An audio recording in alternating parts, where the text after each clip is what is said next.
Hey, is this Nancy?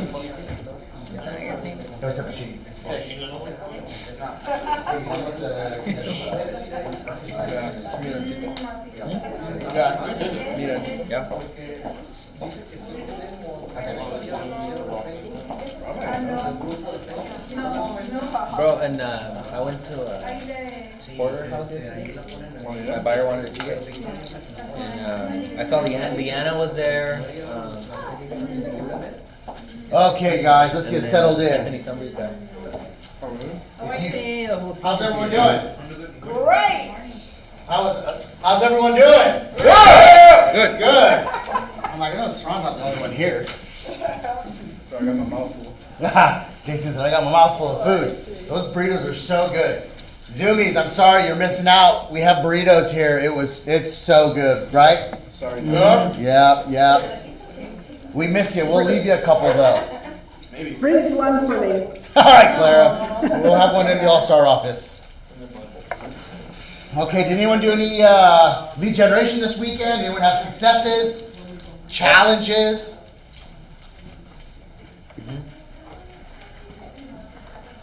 No one did anything? Unfortunately not. Omar said he built his vendors list. I'm starting it. He's starting it. That's good. Juan's our vendor specialist. Talk to him. He can tell you all about that stuff. The burritos that you got today was because of Juan. He reached out. He set up breakfast for all you guys. All this food that you see throughout Ignite. Juan did it. Yeah. You're welcome, guys. Yeah. But it's also a win-win. Juan's making contacts as he talks to these people. So maybe you guys connect and talk about what your guys' successes are. I'm sure Juan's a ball of knowledge. Well, I had a success. Me and Juan took a $1 million listing this weekend. Yeah.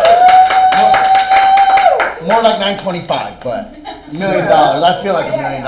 Round it up. Yeah. Anyone else have any successes? Good open houses? Maybe ask how you got the listing? Yeah. Juan, good question. How'd you get the listing? Floor time. Oh, Just sign up. man. Yep. Floor mean- time? Sell and buy. Come on in. Logging in. Huh? You mean, Yeah, we got it. so you mean you just go and sign up for floor time and it's that easy? Huh? Just sign up for floor time? Yeah, just go talk to Armando, see what's available, get signed up, and Welcome. So Juan said, just sign up for floor time. Who knows how to do floor time? Does anyone not know how? If not, chat in the box. Okay. Jacob, connect with Armando, the front desk person, and he'll get you all signed up.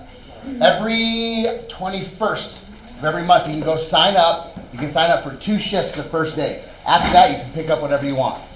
And they're like 3 or 4 hour shifts But it has to be specifically on the 21st that we go. to sign up To sign up. for the new ones. And then what happens is you can go on right now and pick up any leftovers. Yeah, it's just the first day for the new month. You can only pick 2 on the 21st. And then you sit in the front and every call that comes in. Yeah, you pick it up. there's rules and stuff to it. You have to show up. If you can't make it, you have to find a replacement. You're not supposed to take any appointments during that time.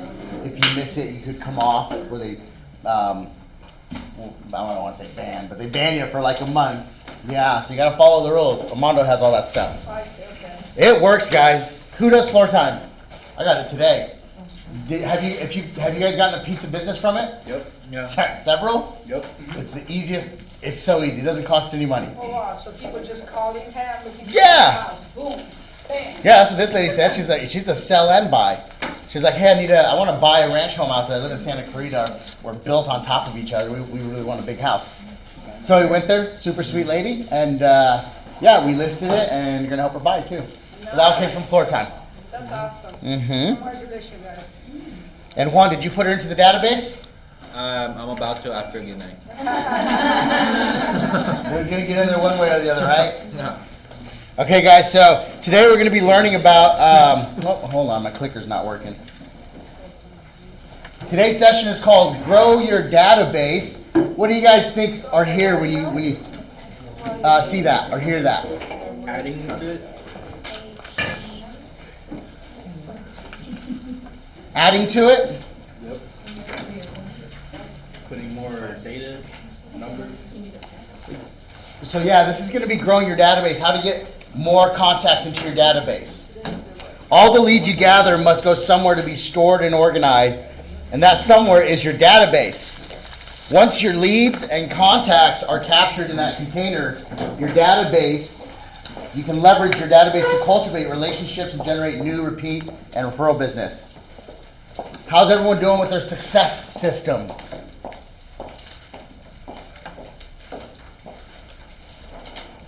Am I just gonna have to pick on someone? Andrew, we made eye contact, so I'm gonna pick on you. The success system, the only thing that I really didn't do is the thank you cards. Okay. Contacts I hit every day. I did some showings this weekend, so I pretty much took care of that as well. Yeah. So, yeah, it was really just the thank you cards that I was lacking on. Okay. And the social media thing, I mean, I'm on social media all the time, so Yeah. it kind of comes, Okay. you know. Good. Except for the Okay. comments, except for the comments. All right. Well, thanks for sharing. It sounds like you're doing some of this stuff. Yeah, Can you allow me a coaching moment?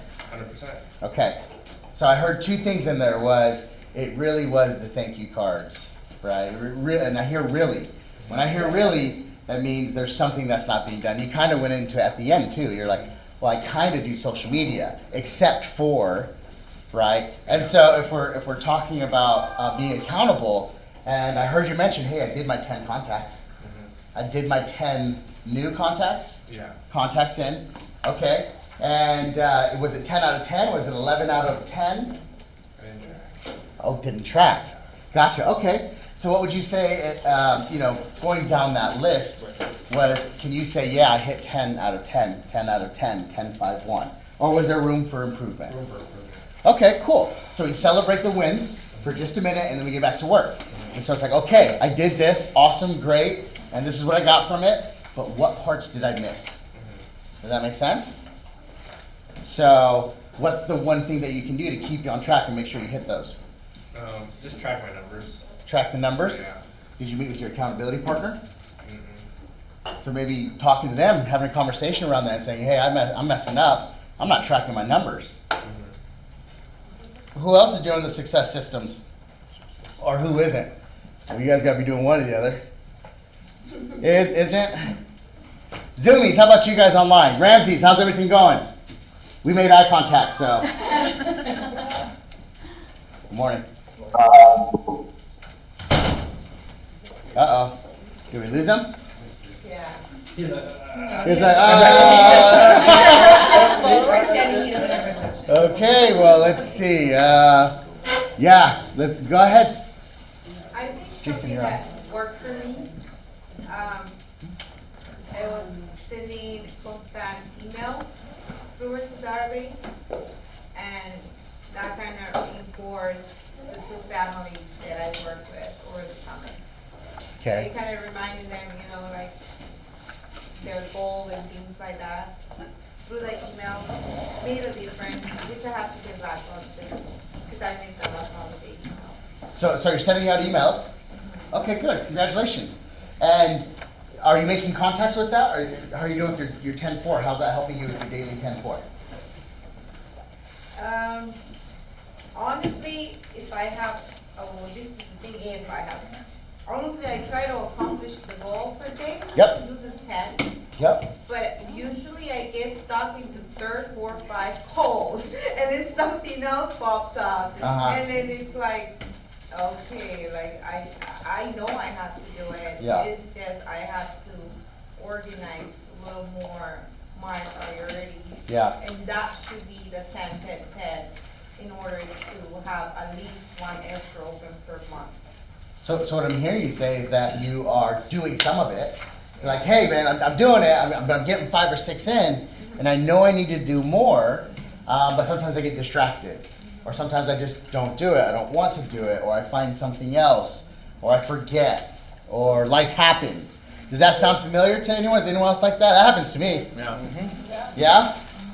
I would guess it's a lot of us, right? And I think that's why some of us aren't saying, all of us aren't saying anything, is because we're having some challenges, and that's okay. Thank you for sharing. Yes? JD, Yep. you called off earlier, but I don't know what happened. Yeah, we got disconnected. How's your daily 10-4 going?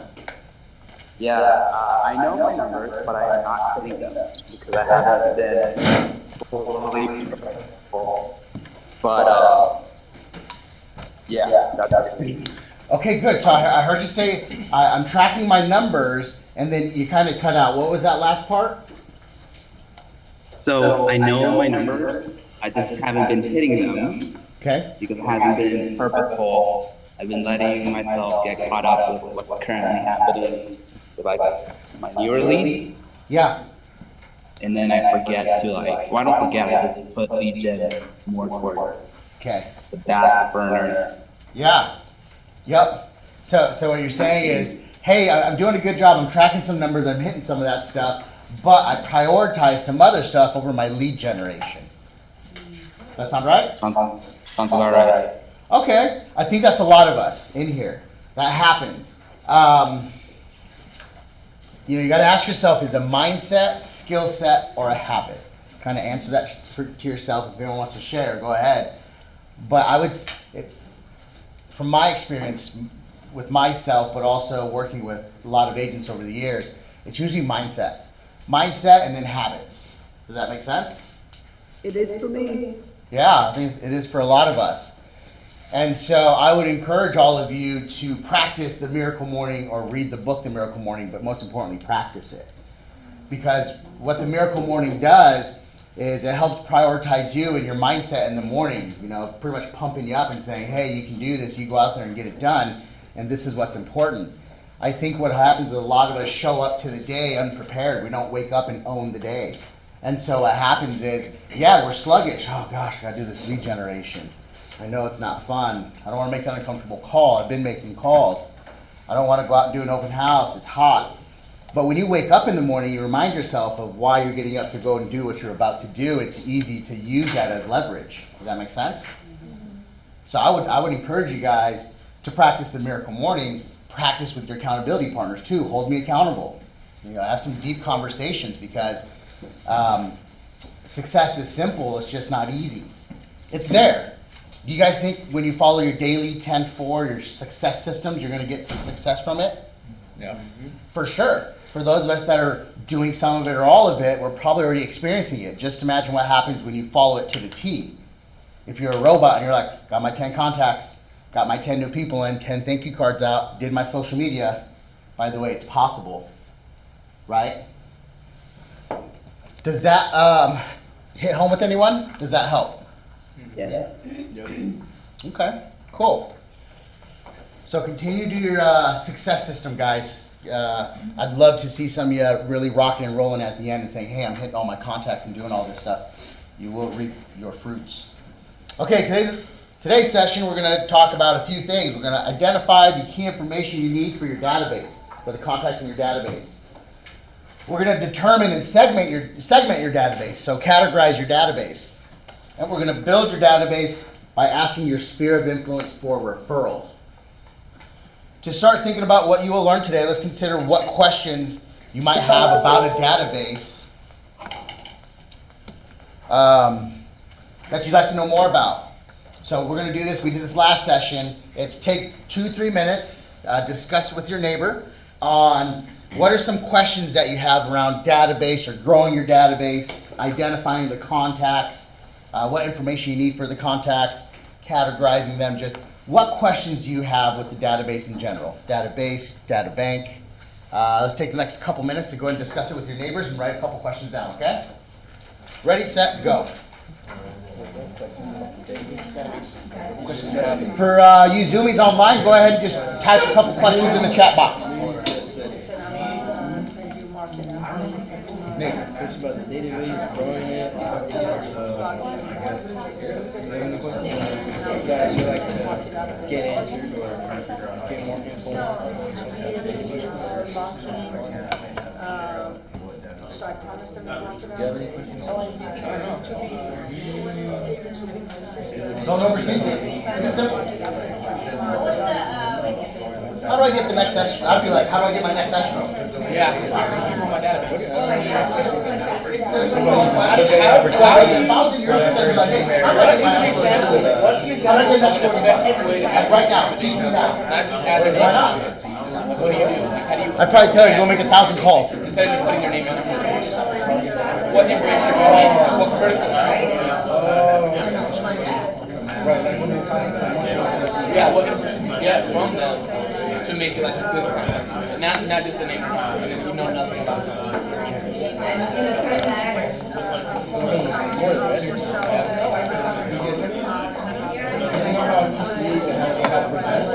You want to get into like 110. So I think with that,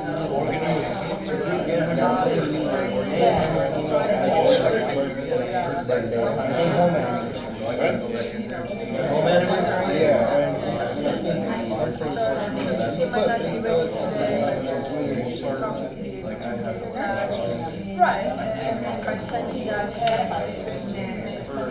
I might have a buyer for that. Oh, really? Yeah, remember the. All right, guys, let's go ahead and wrap it up. They've been on When you're done writing your questions down, then put your pen down, so I know we're done. that's what I need to figure out. Later, you send me the address. All right, guys, so let's wrap it up. Again, it's questions around growing a database. So 1, 2, 3, all eyes on me. Like the Tupac song, all eyes on me. All right, guys. So I'll start on mine, and then we'll circle back into the crowd and get some feedback. So Ramsey's put birthdays, anniversaries, local events, holidays, pets, and birthdays. Okay? I'm not sure if you have questions around those, Ramses, or if you're just noting some of the information that you should have to help grow your database, because that's what it sounds like to me. So Clara, info you should have. Yeah, that's what I thought, Ramses. So that's info you should have. I agree. Clara, I'm concentrating more on my data bank, looking at now much money is pending that I'm not taking advantage of in order to achieve my annual goal. So Clara has an awareness around her database and how much money's there. What questions did we have here in the crowd? Anything come up? Well, I'm not sure if this relates to what I'm trying to do is to find out how to send them like on auto system. How to send them like awesome market question. Updates. Yeah. When I talk to like let's say if I go door knocking, to just be able to get their okay to send them market update, any listing that comes in their neighborhood, like 1 mile radius, to be able to put that in the system and it does it on its own, and all I have to do is get a notification that was sent and then follow up with the phone call, say, hey, did you see the listing that just came out in your neighborhood? Yeah. Awesome. Okay, we'll definitely be discussing that. What you're discussing is in Command world, right? Command is our CRM. Those are called smart plans. And so we'll be discussing smart plans here soon in this class, but good question. So Ron's question was, hey, how do I automate my database? How do I make my database a data bank? That's what the difference is. Remember, database is just a list of name and numbers, some information. Data bank is when you automate it and make it smart. So when I put a lead in there, then it starts to work and send them stuff about me, text, emails, phone calls, all that stuff. So automating my database, good question. What other questions? One more. Yeah, Jacob. Okay, so when you're calling people, following up with them in the database, like if it goes to voicemail, which happens a lot. Yeah. But like other than just using a tag, what's the best way to like mark it? To be like, okay, because I read a note, but it's hard to remember who went to voicemail just on the contact list without clicking on them, Yeah, so what would the question be? Just like how to keep track and best way to keep track of who's activity? answering. Yeah, activity. Got it. Oh, okay, neat. Yeah. So part of Command, CRM, we'll actually talk about it today. That's going to be part of your tasks and notes. When you go into your Command, you pretty much pull up a contact and there's a profile of your client. What smart plans you have them on, what neighborhood nurtures, what tasks you have coming up, birthdays, anniversaries, and then notes, previous notes. In there you'll also see the emails that you've sent, the text messages that's gone out, and the notes that you put in there. So that's all part of growing your database, which is what we're going to talk about today. Quote for you: your database is your business. Building up the number of names in it and relationship with those names in it is really at the very core of what building a real estate business is all about. What do you guys think when you see and hear that?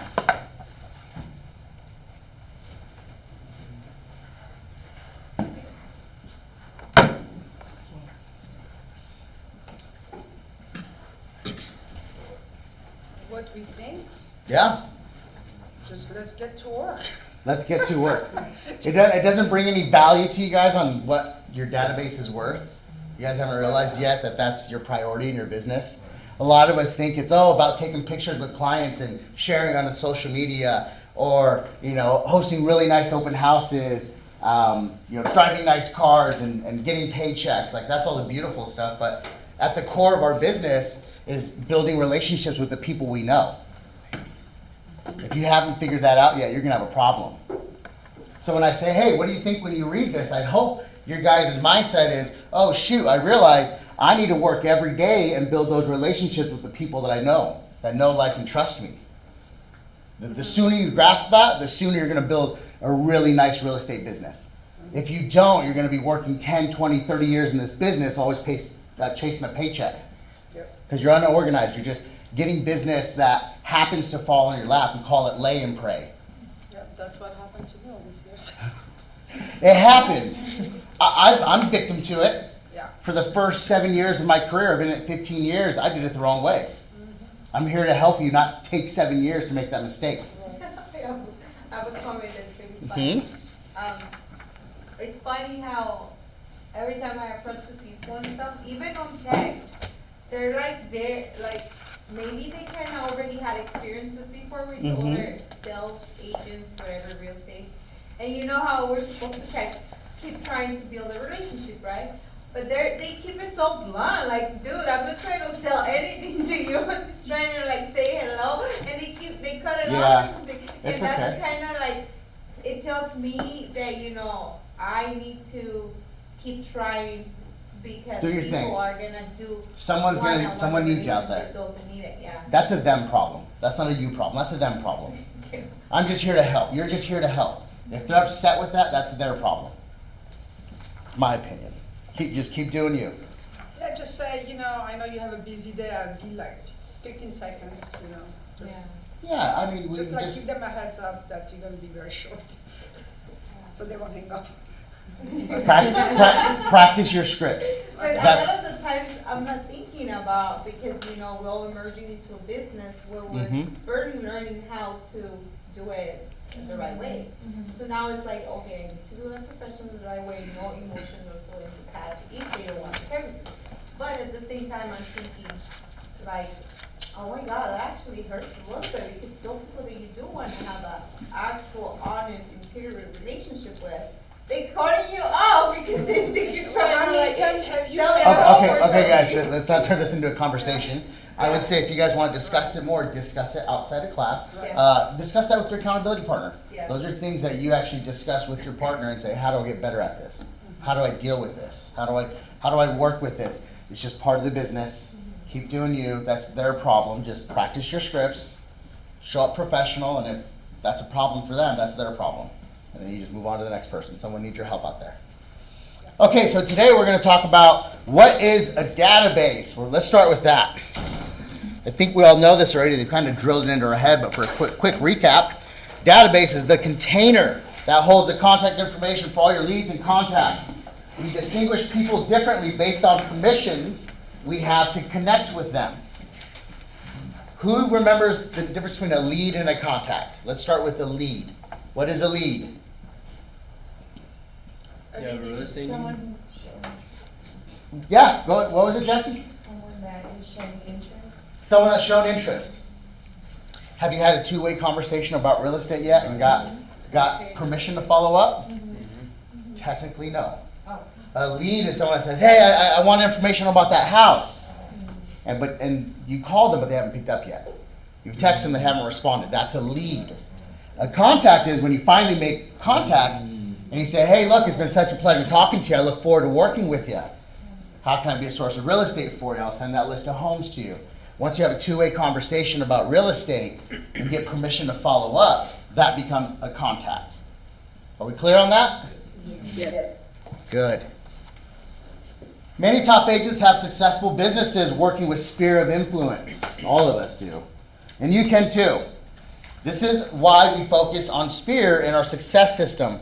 Your first task will be fill out your database with your sphere of influence. Who's been adding people to their database? There's a couple of you in here, right? Mm-hmm. Yeah, good. Are you starting with your sphere? Yes. People that know, like, and trust you. Put moms and dads in there, brothers and sisters. It's, you think, a lot of people think it's silly, but they're the ones that are going to promote your business. And it's, here's the challenging part, is if you're not telling them, hey, send me business, they'll go around and tell the world, my son's a real estate agent, you should work with him.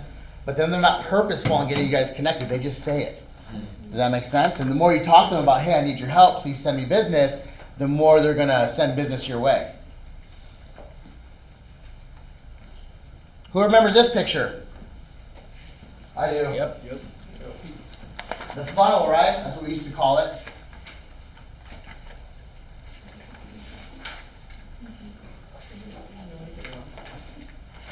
Will someone explain to me, using the model, where your database is represented? Lead generation, relationship management, or client and referral loop? Relationship management. You're at relationship management right now, so you're here in the middle? That's where you're at? Yeah. Okay. Who else wants to share where they're at? Well, with some and with some, it's like it's different. Yeah, I would think you're in all of this, Ron, because Right, you've been doing exactly. it so long. Yes. Some of us, though, are just in the lead capture part. Right, because we, Yeah. the new people. Is there anyone that's starting with number one? Of course. Yeah. There's some of us in here. For me, that's daily, the lead generation, and then where overall I am relationship management. Got it. So you're doing some lead generation, and because of that, now you're at the relationship management portion of it. Good. Your database is all about relationship management. The relationships you build and develop will grow your business through new, repeat, or referral business. Your database is key to your business and does a lot for you. The database keeps you organized so you can run your business effectively and efficiently. Some of us have thousands of people in our database, and some of us have a couple hundred people. But as you start to add people into the database, does it get a little messy? Can it get a little messy? Yes. A database keeps a comprehensive record of communication and the relationship through systemized communication. That was the notes and tasks that we're talking about. Through this class, I'm going to show you guys our database and how the timeline works for the contacts, so you can monitor and systemize your communication. We put notes in there like, hey, we had a conversation, no real estate needs, but they're retiring in 2 months. So the next time we go back, we're like, oh yeah, I remember this. You'll either remember the conversation, and it's something to start the conversation with when you call them. But is there a system where you could put on the database, on command where you can be reminded to call this person exactly at 2 months? Yep, a data bank helps automate other tasks, including a task for you to call them. Our database for our all-star agents, it goes a step further. It reminds them that they need to call them, and they can even click on the task, and it has a script in there for them to use. That's how automated you can get. A well-maintained database holds value and can be sold if you choose to retire or close the business. Yes. Yeah. So, of course. I think we talked about that. Does everyone understand that? Your database, your command that you have, those names and numbers, you can sell that. Once a database starts producing money for you, you start doing your taxes, P&Ls and expenses and sourcing your business, and you can show that, hey, this system makes money, you can sell it. I think the highest one that I've seen sold was 700,000. Wow. And I've seen this sold as little as 4,000. Yeah. We're currently trying to buy one right now that has 25,000 people in there. Think that's going to cost some money? Probably. Probably, right? It depends, though. We want a database audit because if it's just a database with names and numbers, it's not as valuable as a data bank that's automated, right? Now, you take this all into consideration when it comes to making your database valuable. So when someone sells it to you, they also introduce you to all these people saying, hey. JD will be taking over. What was that? Once you buy a database from someone that sells it to you, would they introduce you to their? It depends. It'll depend on each one's different. There's some people that are like, I don't care. Here you go. Yeah, there's 2,000 names and numbers in here. I don't care. There's 200 people in there. I know. I don't care. Just let them know that you're partners with me, and we'll move forward. But some of them, it's an acquisition where literally we got to move it over. So it just depends on the agent. I see. Yep. And it depends on the person buying the database. Okay, an organized and smart database sure beats a notepad of names or sticky notes or any other non-automated systems. Wouldn't you agree? I still use sticky notes. I still use pen and paper, but I always put it into my database. We have an executive admin, so all I do is I send her a quick email. I'll screenshot it. As long as I can get something to her, she will automatically put it into the database for me. But before, her name's Dadette. Before Dadette, I did it myself. You gotta earn it first before you give it to someone else. Earn it and learn it. You've learned that Command is a smart database that KW makes available to you. How many of you gotten into Command already? Who's using Command? I am. Good. Almost everyone? Who's not using Command? Some of you lying. No, some of you ain't raising your hand and taking note. If you're not using Command, get into it. It's super cool. Command is a database of names and contact information like the contacts in your phone, and with a lot more information. You have your goal trackers in there. Have you guys seen that in Command, the goal trackers? You can input your goals. If you're having problems with, if you're like, hey JD, I want to learn how to put my goals into here, because October is when we're doing our goals. YouTube, Marty Miller, or just look up KW Command and look up goals, and there's a video on how to put your goals in there. Task Manager to track all the things you're committed to completing in lead generation and transaction management. Marketing suites of newsletters. You know, you can make your own newsletters, listening presentations, stuff like that there too, your designs. Did you know that you can send out referrals from Command? You can receive referrals from Command. You can even see where referrals are going out. Did you know that? Yeah. You can see, I just looked at it over the weekend, I think, and it was like Florida, Texas, Louisiana, Nevada, Arizona. What part of Command is that? What's that? In what section of Command is that? The same referral spot. So it's really simple. Towards the end, we're gonna hop on and I'll mess around with some of the stuff and show you guys some of the stuff. But when you go to your referrals page, there's a drop box, and it says like market center, agents, and then one of the options is referral patterns. Okay. You can see referrals going out, referrals coming in, where they're coming from. I sent my referral. But it is always evolving, guys. Command is always evolving. That's always being updated. When I first started Command, you didn't even have smart plans. That was 4 years ago. Now we have all sorts of smart plans, a library full of smart plans. It's always evolving. Do you guys have, is there a page in there in your guys' book that says the 4 laws of database? Yeah. Okay. Yeah. We're not going to go over the laws yet. They're coming up in the slides. Now you know the why of using a database. Remember, your database is what? Your business. And so there's 4 laws that come with building a database. Law number 1 is build a database. Law number 2 is feed it every day. Law number 3 is communicate in a systematic way. And law number 4 is service all the leads that come your way. Okay, guys, so far, what has been your guys' ahas?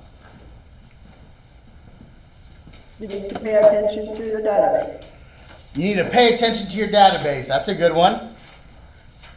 What else? Need to be constantly active with smart plans or, just doing your calls and stuff. Constantly active with your database? Is that what you said?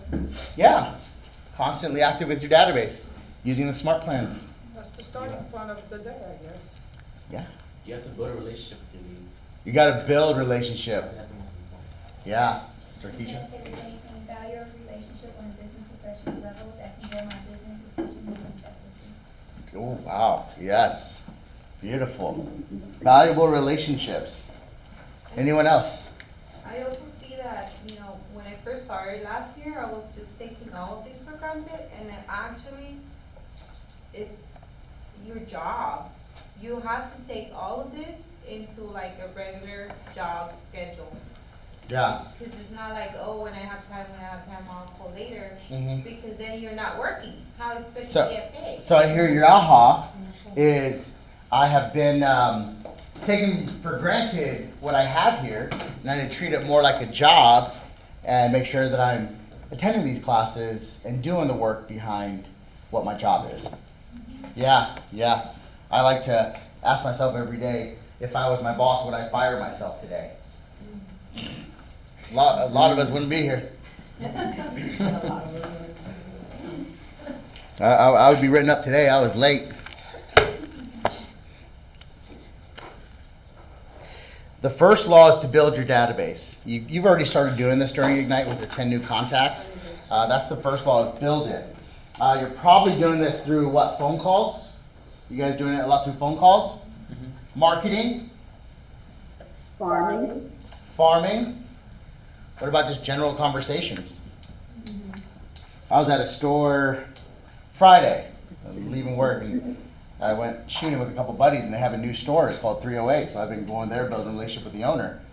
So I was talking to the owner. I was buying a whole bunch of ammo, and some guy walks in, and the owner goes, "Hey, you got a realtor?" And the guy was like, "Oh, actually, I know some, but I don't have any. I used to build brand new homes 10 years ago for KV. I was a contractor, construction worker." So I met him. I was like, cool. Anyways, long story short, we had a conversation around real estate. He wants to sell his home. He's 2 stories. He wants to get into a single-story house. Owns it free and clear. Probably we comped out around like $450, $500, and that was just a general conversation. Remember, we had that practice where we're like, "What'd you guys do today? Where did you go? Who did you talk to?" You guys remember that one? Did you go to the gym? Did you go buy ammo like JD did? Because you can turn that into opportunities. We're talking to people, right? We would highly recommend you guys use Command. If you're not using Command, start using it now. It's a very low cost. What Command does, some other CRMs charge $700, $1,000 a month for it, depending on how far advanced you want it to go. I think our fee is $60 a month. If I'm correct. 65, something like that. Oh. 65. Oh, there's an area where you could pay in Command? No, it's in your monthly bill. Oh, I see. Mm-hmm. Oh, yeah, yeah. All of us Keller Williams agents have it. Okay, the first names to put in your database are your sphere of influence. The people, what was that? Oh, okay. The people you thought about in session 5, your family, friends, coworkers, people you encounter regularly, etc. Basic information you need to get: name, contact information with phone, email, and address, and then past record of any business, if there is any. There are several ways to add contacts to Command. I'm going to show you how to add a contact right now, actually. What's some other good information outside of these 3 things that you should be adding in there? Ramsey mentioned them earlier. Birthdays, anniversaries. Pet's name. Birthdays, anniversaries, pets' names. Kids' names. Kids' names? I heard pets' names. You say pets? Someone said pets. Am I going crazy? Yeah. I was like, someone said pets. I heard pets.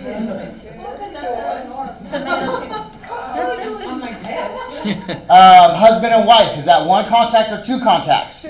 No, wait. Well, 1. it's 1. 2. And treat them as 2. I would call one. I called one. There's a husband and wife, and I would call the husband all the time. I thought it was disrespectful to reach out to the wife, and the wife was like, "Why aren't you calling me? Every time you call him." And I was like, "Okay, I'll start calling you." And then I realized 2 separate databases. Yeah. 2 different relationships. So I'm always like 2. The answer is 2. Don't let them trick into 1. Oh, just call him. No, call both of them. They're two separate databases. They know two different spheres. So different contacts, basically. Yep. Their kids are old enough. On command, Mm-hmm. I was trying to let this husband and wife on the open house that I had this weekend. Okay. And I did add them separately, but there is an option there that Yep. says spouse, but it wasn't letting me, Select them? yes. That's weird. I'd try it again. I've used that feature before. It's worked. Sometimes when command is updating their stuff, they'll update something and then something goes wonky on the other end. Because it lets me click it, but then it doesn't do it. You can actually raise a ticket. So if you go here and chat with support, you can tell them. And Okay. they'll either fix it for you or they'll raise a ticket. If they don't have an answer, they'll say, hey, we'll raise a ticket and we'll send it up higher. Okay, so everyone knows this home screen, right? Been in there? Okay, cool. So for those of you that are on teams and not on teams, first thing you're going to want to be aware of is you'll have a personal account and then a team account. So when you go to add your contacts, they're two separate databases. Does that make sense? You'll have a team database and then you'll have your personal contacts. When you log in here, I'm doing this underneath the personal one. You go to contacts and you're going to add a contact right there. You can actually do it two different ways. You can do it manually, which is this way, and what's the other way? Through your phone. Through your phone and upload it. But what if you have them stored on another CRM? Does anyone else use another CRM? Follow-up boss, market leader. Yeah. You can also automate that. You can export it from one database and import it into another one. Yep. How do you do that? Go to YouTube and then look it up. Yeah, or, no, I'm serious. Or go to Roy Shaver, and he'll walk you through the process. That's how I did it. It is a little tedious, Yeah. but it really is simple. Yeah. Okay, so I'm gonna enter a lead into command. Juan, let's do Pilar's, okay? Oh man, you guys better close your eyes. Don't be writing down my client's information. Pilar, what's your last name? Garcia. Garcia. So I'll put that one in there. We don't have anyone else. Oh, we do. We have Thomas's information, and we have daughter. She has such a unique name. Sue? Something like that. Something like that. Anyways, we'll start with Pilar. Yeah. So Pilar's, we met her son-in-law and daughter, and we got their information too. Are we going to put them in there too? Yep. Pilar's the only one that's selling it, but would they be people that we want to put in as contacts and nurture as well? Yep. Absolutely. Thomas works at Vaughn's, and I'm like, you know people that got jobs. I like you. Right? Email? It's Konami, KONAMI, 3848 @gmail. Phone number? 818-916-6005. Okay. Lead source, this was floor time, right? Yeah.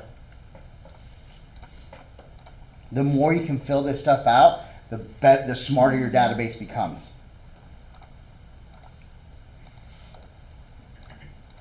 So, Juan, we're on a team. So we have a team account. I'm creating it underneath the team account, and then I'm going to add myself and Juan as collaborators, meaning that I have access as well. So Juan will have access, I'll have access. Mark it as a lead. Here's another tag. The reason I'm selecting floor time twice is because the tag right there is if I want to quickly identify it in my database where my floor time leads are at, I just click floor time and the tag clears as a filter for me. I also did it up here underneath lead source because in my reports, when I go to fill out my reports for my opportunities, that it has a spot for lead source. It doesn't have tag. You have to fill out the lead source. Does that make sense? So it's tags whatever works best for you. Sometimes I select buyer or seller on those. On where, lead source or? Tags. On tags, me too. So for me, and I think this is what it's intended for, is the tags is a filter. A way to quickly identify in your database. Does that make sense? So you could do buyer, you could do seller. We have tags for buyers and sellers. We really don't use them anymore for that. We mainly use it for sourcing our leads because we have, I'll show you a page after in a second. If I want to go find my sellers and my buyers, I just go look at my opportunities. So I'll show you that here in just a second. Add more information. We definitely got some more info. Property address, Juan. 18641. Give me a sec. That's my guess. 18. What's Nathan that? Hill. Nathan Hill. Yeah, 18641. Yeah. Number 8, right? Yep. Bam! Booyah! Knew it. 18641. Nathan Hill. And it was a drive? Yes. Yeah, there we go. Number 8. I don't think it's going to come up. No, I don't think it's gonna come up.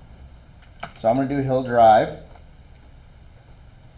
Probably that first. So you know that the bottom. No. It's an HOA. They didn't want HOA.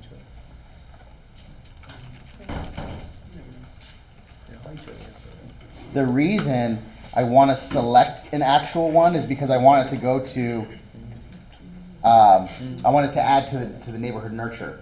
But So opportunities are. I'm gonna leave it there. Just a second. Let me finish this, and then we'll come back to that. Same as mailing address.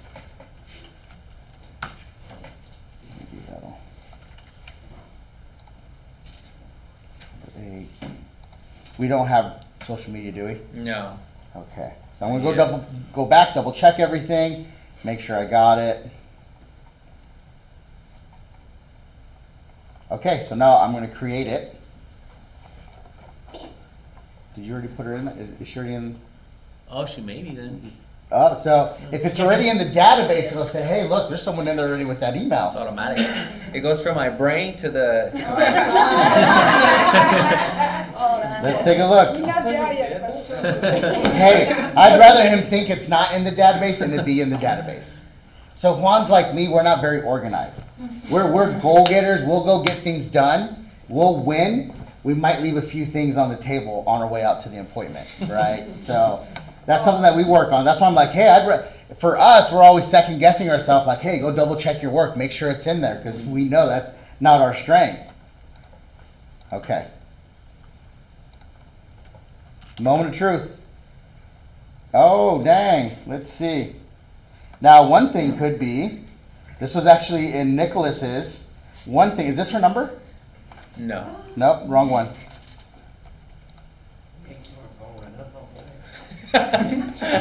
What? No, actually, there was notes in there of someone following up. There we go. Yeah. Yeah, I did put it in there. You did, and you probably gave it to Dad. Yeah, so unfortunately, guys, I can't add that in there, but you would click create. Let me go see if we have. There's some information that's not in there, so we don't have her on our neighborhood. So I need to update this, right? So I'm gonna go find on a map. 18641. Nathan. Lost your screen. You lost my screen. Uh-oh. Okay, hold on. Hold on. Oh no. Whoa. Desktop.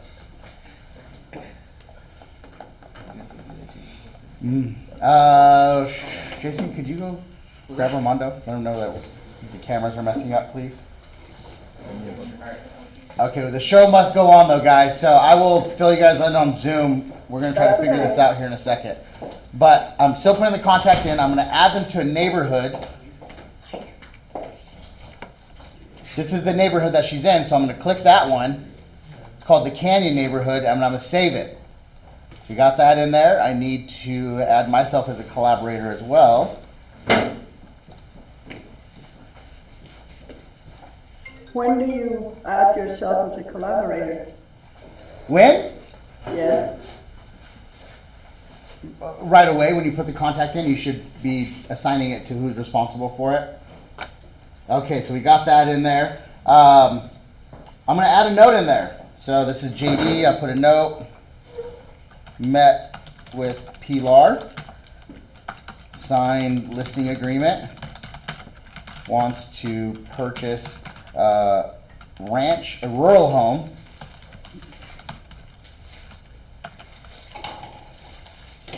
gosh, her area from Roseman to Acton. Yep. Anywhere. Yep. Single story? Single story, yeah. Yeah, do your thing. You're good. So, You're good. Oh, Marvin has Oh. a nice list. There you go. Thank you, sir.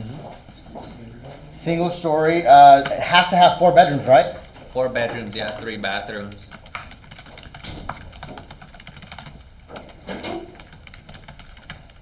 Four bedrooms, 3 bathrooms, over 2,500 square feet. Has to be 4 years or newer. 4 years old or newer. Oh, really? Oh, okay. So this is my new home, basically. Yeah, pretty much. I'm just kind of, you don't have to do it this way, but when it comes to the criteria, I like to make it kind of bullet point. So met with PLR, signed listing agreement, rural home, Roseman Acton, single story, 4 bedrooms, 3 bathrooms, large lot. 600K or below, right?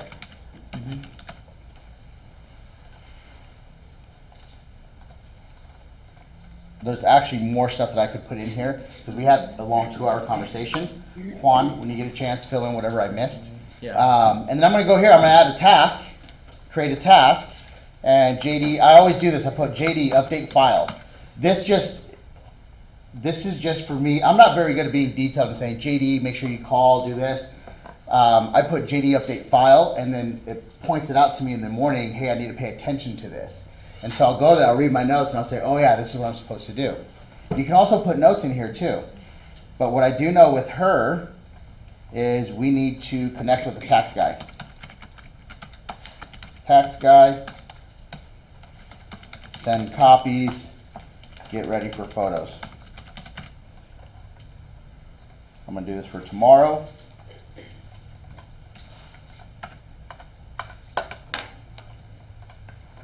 So now I got a task to remind me tomorrow. I don't have her on a smart plan yet. We will. We haven't got permission to put her onto a smart plan yet. Today when we talk to her, we'll give her a heads up and let her know that we're going to start to send her some stuff through emails and text. So I'm going to leave off on the smart plan. I do need to create an opportunity though. Do you guys know what opportunities are? It's when you get a basically transaction going, you go to opportunities. So when you get a transaction going, what else? Who thinks of an opportunity? What's an opportunity? Opportunity for business in the future. Opportunity for business in the future? Within a year. Within a year. Oh, really? Okay. So for us, so we have our listings, and then we have our buyers, right? And so we have cultivate, appointments, active listings, under contracts. Same thing for buyers. So opportunities for us Will be under contract? start in cultivate. Really, if they're going to buy within 0 to 4 months, that's when we start an opportunity. We're kind of flexible on that. We'll go up to a year if it makes sense. And then, so with her, because she is a listing, where would I put her? Would she be, I have a signed listing agreement. Would she be cultivate? No, under contract. Active. Active, okay, I see. And then I'm going to put her, so when I go What's to, under contract then? so under contract for us means in escrow. Oh, I see. Okay. Mm-hmm. When, for KWRI, or the way they track things, under contract means escrows. I see. JD, so Yes. every listing we get or every listing we have in the MLS should be under contact in command?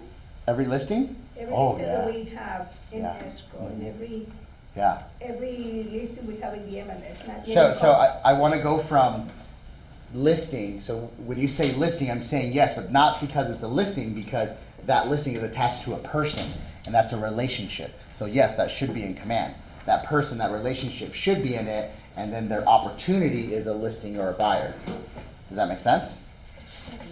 So you're saying, hey, look, should I put my listing into command, is what you're saying, right? Correct. And I say yes, but not because it's a listing, because that's a person. Do you have that person in command? That's a contact. Yes, So they're already in command? correct. Okay, perfect. And so the next part is, have you created an opportunity for them? No. So that's where you need to create the opportunity, which is what I'm doing So here. all the contacts that I have already a listing on them. Yeah. It should be because I'm looking at them and I don't have anything on my listing side. Okay. Yeah. Because I haven't uploaded. Yeah, we gotta create that. It's active and it's a coming soon. I'm gonna assign it to me, Juan.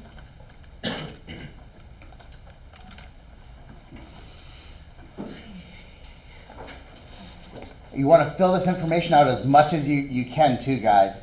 No co-sellers, time frame, within the next 6 months. There's no estimated close date yet, and then hit create. And so now I have an opportunity for Pilar. I can create several ones. Is there another opportunity for Pilar? Buy. Yep. Because she's a sell buy, right? Yep. So we go to buy. So floor time lead. Time frame, next 6 months. The budget is 600. We're going to go conservative on the interest rate. You'll see why here in a second. Commission rate. What's that? Commission rate, not interest rate. Oh yeah, commission, sorry. Yeah. Instead of just like 2.5. 2.5, that's pretty good interest rate. So we got both of our opportunities in there. I go back to my timeline. I check everything. I'm good to go. I filled in my notes. I put in my tasks, so there's what's next. There's always a what next. I've got my opportunities created. I've noted this down. I do need to what? Put them onto a smart plan. So when Juan or myself talk to her next, we're going to let her know, hey, you're going to start to get emails and stuff from us. And then we'll add it onto the smart plan. The reason we put fill all that in is because this is, you got to think of this is like a report card for your client. And the more information you have in there, the healthier your database is. Does that make sense? So why do we create opportunities? So we talked about earlier, I was like, well, I don't really tag them buyers or sellers because if I want to go find my buyers or sellers, I go to my opportunities. Does that make sense?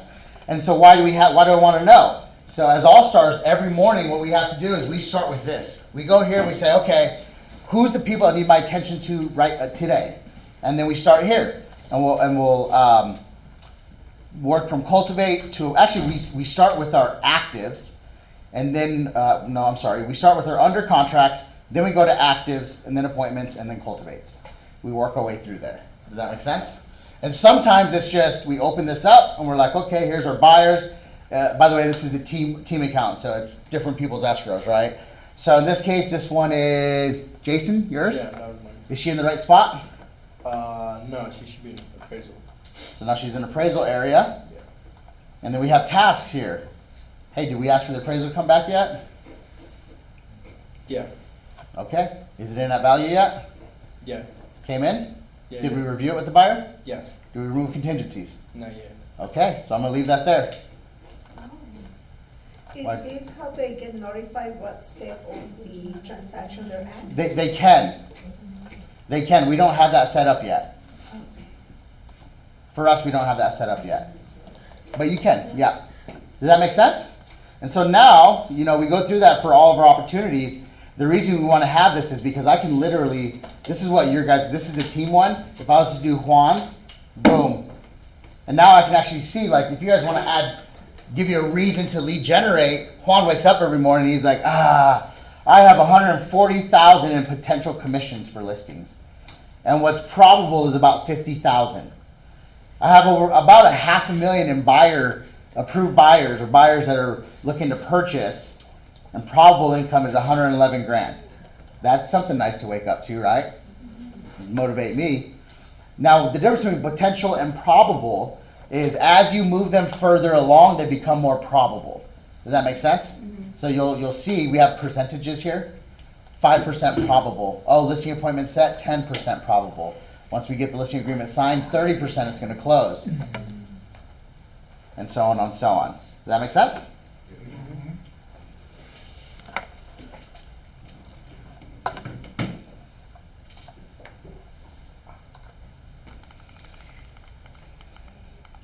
All right, guys. How'd you like that? Good. Any ahas? Better go over it every morning. Better go over it every morning? How many of us are using opportunities? How many of us are going to start using opportunities? Good. Good. JD, what is the thing when someone add somebody, like I had like 2 people they added themselves to that. But they didn't put their phone number, only email, so I kinda didn't take it that serious, because I sent emails, they didn't reply. Mm-hmm. How do people do that from their end? How do we get their number? How do they do that? How do they sign up? How do they add themselves to be added on one of my? Without their number? Or like when you get a lead, like and just you receive. I don't understand your question. I'm having a hard time. The public adds themselves to Yes. the database. Okay. So they become my lead. Okay. How do they do that? Number of different ways. If you're running command ads, an old Facebook post, your website, your KW app. On the KW app? Mm-hmm. Okay. Yeah. Okay. What does feed your database mean? Feed it leads. Feed it leads. It's hungry. Yep. Right now you're feeding it what? What lead source? Your dentist is in there. Your children's teacher is in there. Sphere of influence. Right now we're adding the sphere of influence. You're feeding it your sphere of influence. The rest of your feed comes from what? So, sphere of influence, do you know them? Do you have their contact information? Probably had a two-way conversation at some point in time about real estate or are having those, right? So they're not leads. So your sphere, what do you got to do to feed it now? After the sphere, how do you get leads? Referrals. Referrals, asking for referrals. Asking for referrals, what is that? What's your job as an agent? Ask for business. Asking for business. It starts with an L. It's 2 words. Lead generation. Lead generation. So we feed it by lead generating. In the past ones, we discussed the difference between prospecting and marketing. Do you guys remember that? What was prospecting? Talking about it. Being purposeful. Going out and finding conversations. Knocking on doors. Calling people. Hosting open houses. Farming your neighborhood. What's marketing? Give me some examples. I heard ads. The one that calls direct instant action. What is that called? MOFR, call to action. Make offer for immediate response. Marketing, social media posts, ads, billboards, newspapers, bus benches, menus. Have you guys seen that? Yeah. Have you been shopping and you've seen a realtor in the shopping cart? Have you guys seen that? Yeah. I think Terry Gold does that. So you're going to feed it through prospecting and marketing. Remember, be prospect based and supplement your prospecting with marketing. Don't be marketing based, be prospecting based and supplement with marketing.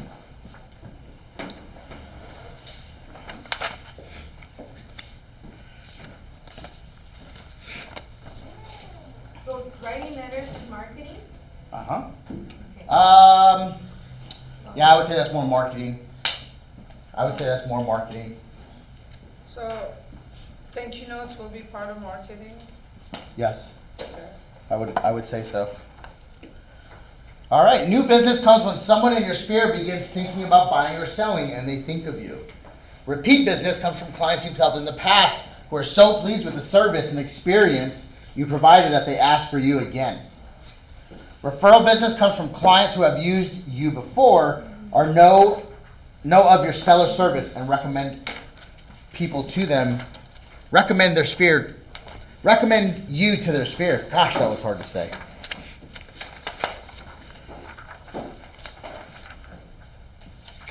Who might your sphere refer to you? Their friends and family. Friends and family? Friends and coworkers? Neighbors, Neighbors? gym partners. Partners? Yes. Children or relatives? When we practice our scripts, when we do our circle prospecting call, at the end we ask them, do you know anyone from work, church, or any family or friends? Do you think there's a reason we ask that? A lot of people say, hey, do you know anyone who wants to buy or sell? Boring, bland. But when you say, hey, do you know a neighbor? We're working the subconscious because we know they know a neighbor. We know that they have a relative or a friend. Does that make sense? So you have to put it into your conversations and ask them for it.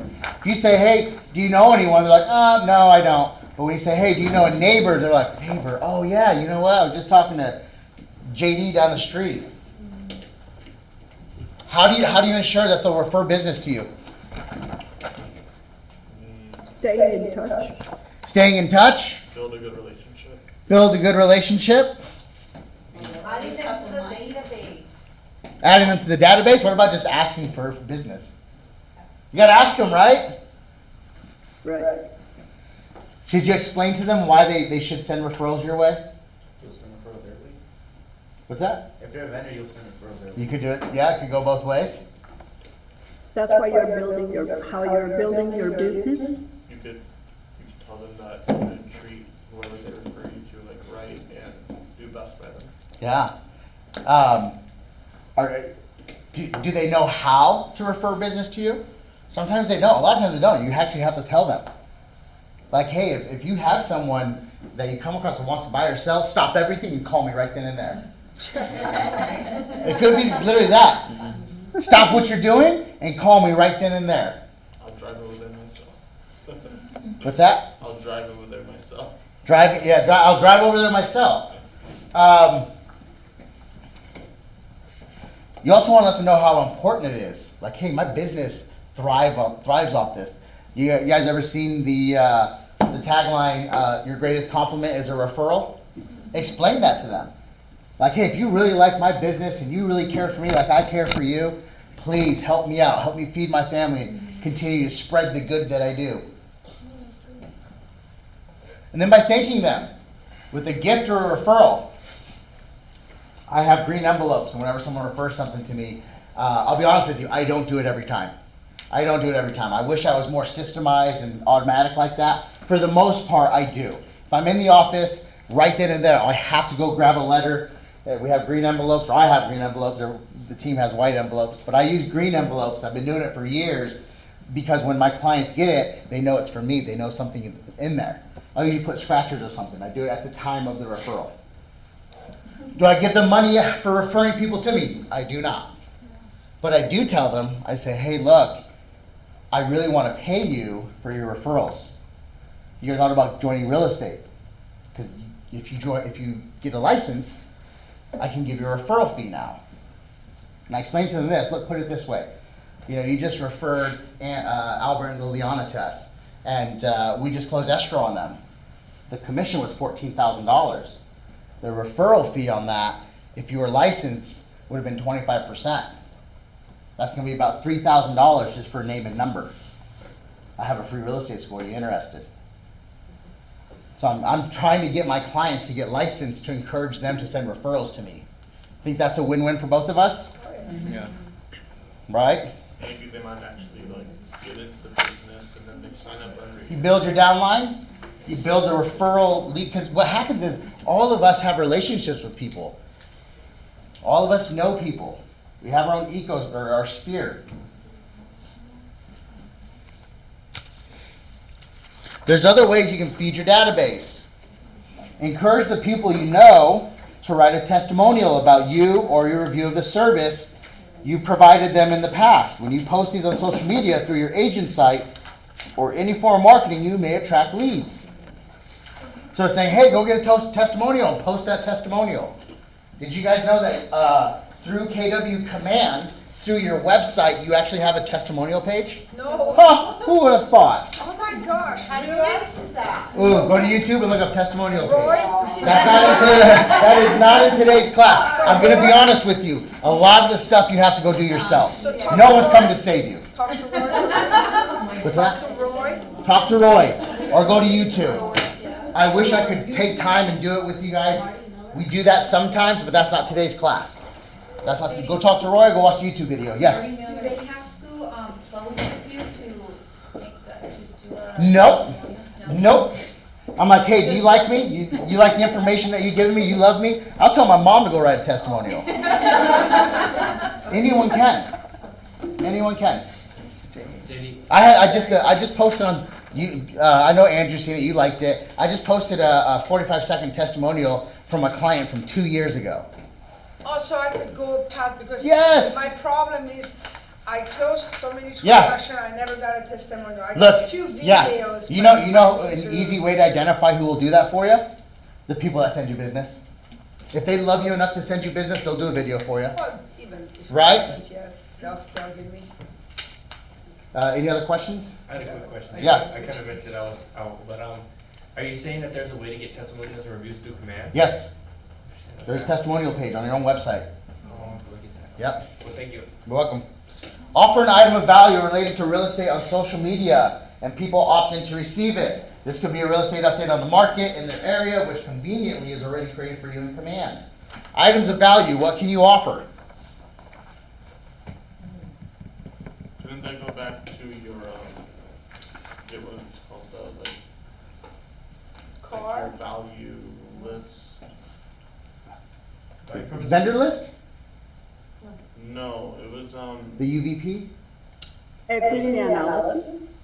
Home equity analysis? no, it was like that one guy on Zoom was talking about it.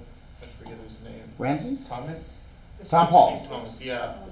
And Value like all this proposition, right? stuff like that. Oh, gotcha. Got Club Tom Paul. Yeah. Yeah, about like the tables, the chairs, the U-Haul, the storage. Yeah, I think that's more the UVP, unique value proposition. Yeah. Like when you hire me, this is what you get. Uh-huh. Yeah. So what Jacob's saying is, hey Thomas, you could use what Thomas does, and it's create your own UVP or create your own item of value, which would be, hey, when you hire me, this is what you get. By the way, you don't have to be Thomas to offer that. There's things that we have within our ecosphere or that you just have that you can use as an item of value. Vendor list. Does that make sense? We have a vendor list with 75 or 100 vendors in there. That's an item of value. What about Keller Mortgage? Is that an item of value? Yes. Yep. Do you use Keller Mortgage? I have in the past, not too much. We have it in our presentation. We tell them, hey, look, you could go through our it's on our vendor list. You could talk to Keller Mortgage. You might get a discount on the rate and closing costs. We have other vendors too. They usually choose our in-house or one of our vendors that are local here. Okay, now that we've been talking about this and testimonials, how many of you are going to go ask for a testimonial today? Today. Who are you going to start with? First, I gotta figure out how to do it. I'm like, maybe. Mom, yeah. Sphere of influence. I went to the All-Star, the first testimonial, I was like, I want to be the first one. I went in there and I put in there, best team in the Antelope Valley. Hire them, JD. And then, what do? You copy and paste and put it on social media, or through command it goes to social media? No, you can set it up. You can automate your posts on command with the business page if you want to, but it won't once it comes in automatically post it for you. It won't. No, but you can create the post Right. and it will automatically, but it won't automatically come in and send it out for you. Yeah, that's good. Yeah. Real quick, Unless we JD. could have something professional. With And the- I have clients that are, put whatever you want in there. That's okay. With the reviews, when they send them in, does it just go on our website, or does it also get automated to? No, it's on. So it's an actual website. Here, I'll show you. Sorry, that's new to me. So you go to, I think it's consumer. You have to build it. You have to build it out. So here's our testimonial site.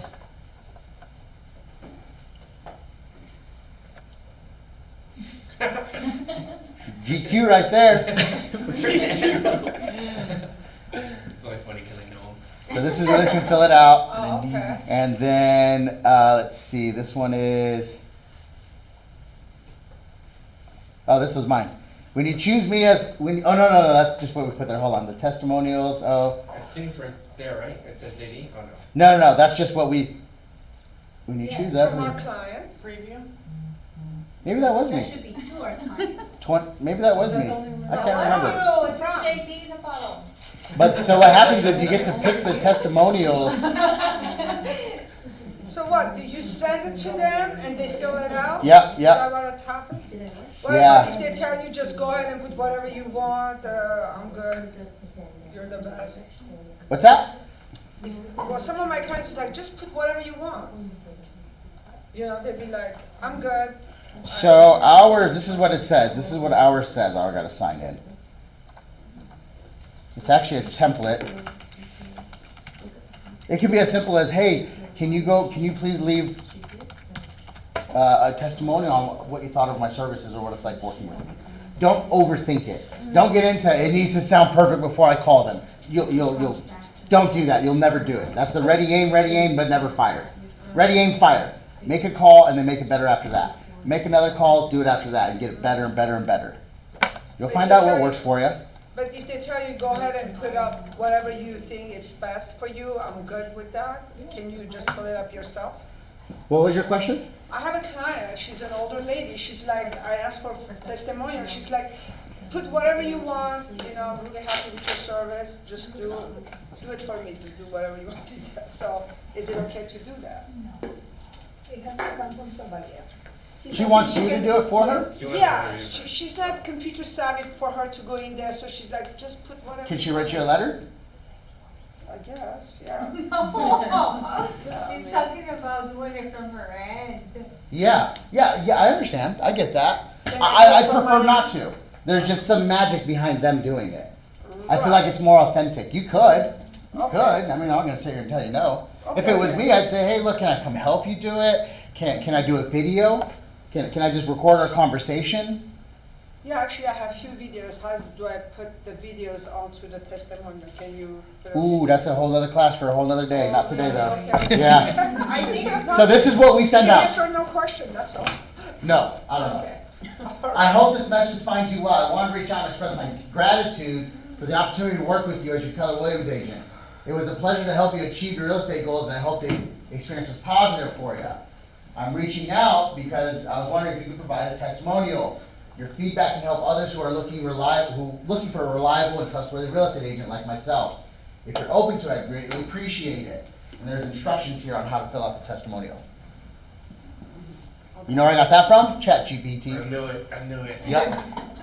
Dude, when I ask for a referral and I call them, do I say that? No. I said, hey, look, I'm going to send you an email. There's some instructions in there. Can you go and leave a note on what you thought about my services? Super simple. So this email is through command, or you just? That email that I just showed you is something I created. Oh. Mm-hmm. So it's, when you say is it through command, you can't just go into command and grab and copy it. No, that's something that I created. Well, I created with the help of AI.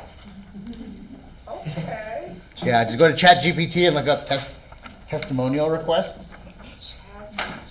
Yep.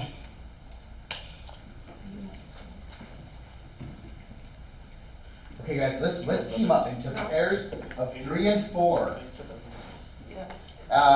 Brainstorm. Other areas of business or customer service related to their real estate career they could ask someone to provide a review or testimonial on. Think back to your value proposition from day 4. So here, we're going to discuss things that we can talk about in a testimonial. Things to note: responsiveness, attentiveness, attention to detail, professionalism, empathy, clear communication. So those are things that we would want in a testimonial. Does that make sense? So if someone's like, hey, what should I put in there? Here's some areas. Say, hey, talk about how responsive I was, or how attentive I was to details. If you felt like I was a professional or not. If I was empathetic, was the communication good? Does that make sense? Those are areas that you can ask for them to fill out on testimonials. So let's take 5 minutes and brainstorm. We'll do tables at a time. You guys, this is one group, this is one group, that's one group back there, one group there. You guys discuss other things that can go into a testimonial. Starting now, 5 minutes. Chat, Zoomies, go ahead and just chat in there what things you will could see in a testimonial or want to. Let's go. So videos, I think, is the easiest. Everybody's looking at like TikTok. So I think video is the main one. Just like yeah, like a video. Like 15, 30 Oh, I see. questions like, what did you think about the survey? What was it like working with me?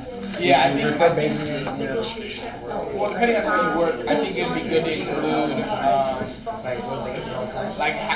how professional, but like how well they work with clients. I feel like a lot of people like are scared of realtors because they're like, oh, they're so professional and they're so smart and like I don't know anything. Like if you can relate to them and treat them as like a friend, I think it's kind of dangerous on that side. Or maybe feel comfortable. I don't related well with them. They're just like easy to work with. Yeah. Something like that. Yeah, yeah. Okay. Yeah. Like Good. Yeah, video or say like JD said, like a letter, you know, something authentic. Like mail something else. Yeah, mail something or just have them buy something out. Like, What about having them email the broker? yeah, or Oh, yeah, that too. Hey, I really want to impress my boss. Yeah. Can you email my broker? What about you, Lisa? And then you can just post that email. Or, Or I know people do like giveaways or stuff like that. I see I'll ask people George. like, Oh yeah, all right. review. Or I don't know what other system you may use. There's Op City Ojo. Yeah, you could. I would just, or even a friend or family member that could say, hey, it's great. I've been knowing Estella for 10 years. You know, she's very friendly, helpful, and knowledgeable. And then you can come out after, like, reach out if you have questions about it. That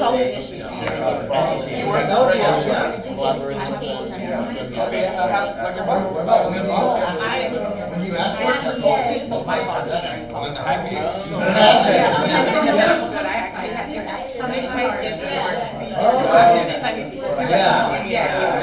Okay, that's why I didn't make it last week. Mine.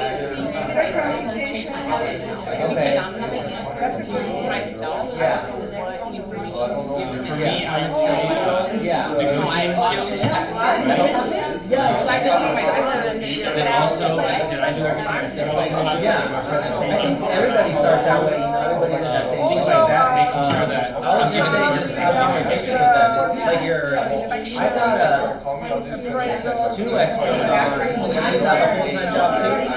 To find recently, he's an investor. He owns like investment properties, and I don't even know. Just start the conversation. You can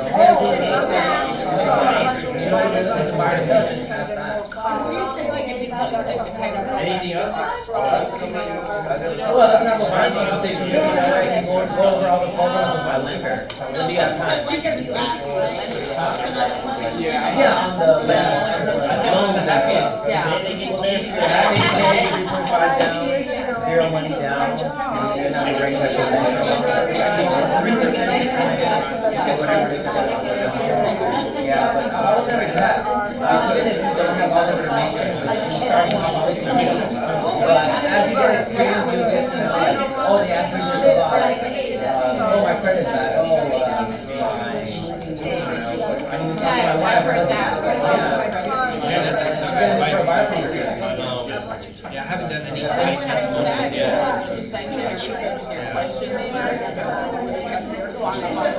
We have a script practice every morning here at 8. You can try attending that. We have practice on objection every morning for 5-10 minutes, and then we break out to see what things we're having clients ask us that we're having trouble answering. So like that. Oh, my credit's bad.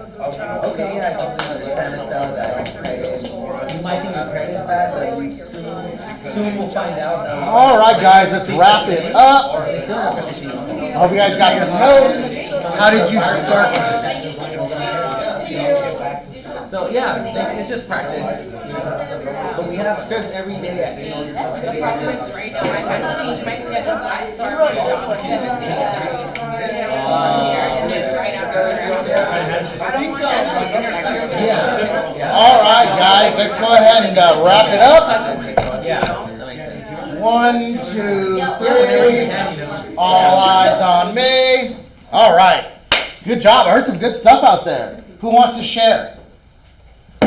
I heard video. Someone talk about video. Yeah, videos 15-30 second. What else? Someone online said everything was communicated so that my clients weren't left wondering. That'd be an awesome compliment to hear. What else?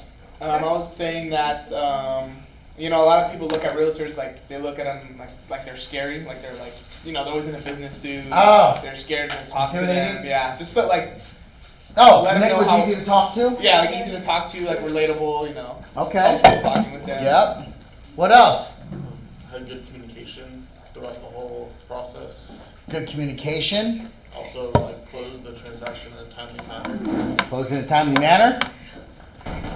Best negotiator in town?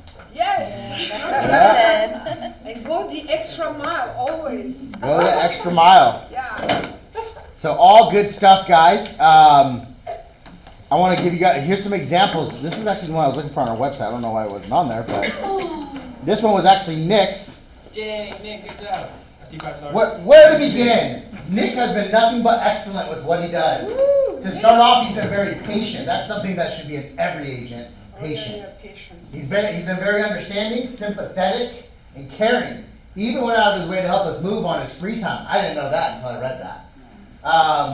When he helped us find a home, didn't give up on us like other realtors we've had in the past. Loyalty comes a long way, and that comes with Nick. He's been nothing but the best.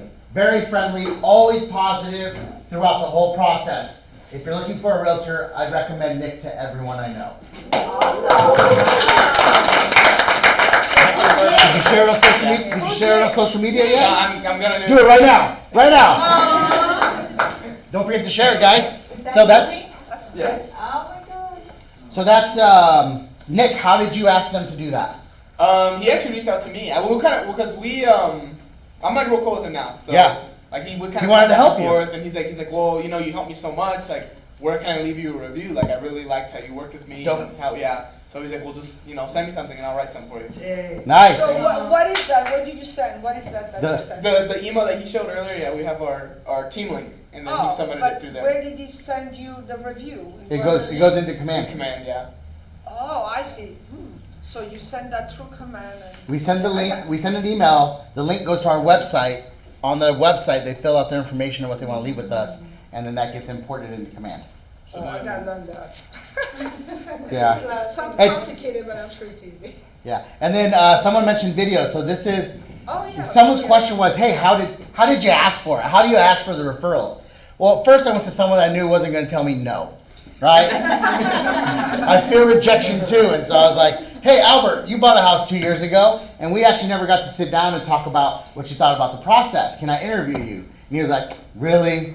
Because he's got a big personality. But who likes to be on camera?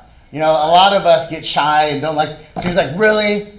Okay, because it's you, I'll do it. And so we actually did a 10-minute conversation. I snipped this out. I have Didette, our executive admin. She's taking this 10-minute pretty much like podcast interview, and she's snipping it up into multiple videos so I can use it for social media. So this was just one snippet of it. Right, so we sat down, we went over your needs, right? Now, what was your first impression after our first meeting or during the meeting? What was your thoughts? Well, I mean, what to say, your experience is the best teacher. So I look at like experiences I had with the first realtor, and it was like mediocre, But then hearing what you said was more informational, why you were educated at the same time, not just, hey, this is what you want, or what do you want? Yeah. You weren't pushing it on us, you were actually helping us discover the information and acknowledge it so that we saw it, like, hey, it feels good, like, we had a good feeling about it. Yeah, we always say our goal, our job is to help take our knowledge, our experience, share it with you guys so you can make a decision. Our job is to make a decision. That's what we're like, hey, this is what we're looking for. Quick 45-second video. Nice. Okay. How'd you guys like that? Great. Some of y'all excited? Very cool. Yeah, for sure. What are some ahas? Going over testimonials. I mean, for me, I haven't done it yet. I haven't asked my clients for, reviews, and it's something that's been on my mind for a long time, so I can explain that if we're doing this. Okay, good. Yeah. But hearing Nick's review and seeing that, it made me feel good. I wonder what people, Oh. I want to know how I affected people and if it was to how Nick affected his clients. Does that make sense? Yeah. So it's really like something You that wanna now I'm hear it, inspired yeah? to do. You wanna know what I hear mean? What I'm hearing you say is you want to know how amazing you I are. want to feel good. If you ever doubt yourself, you can always go back and Right.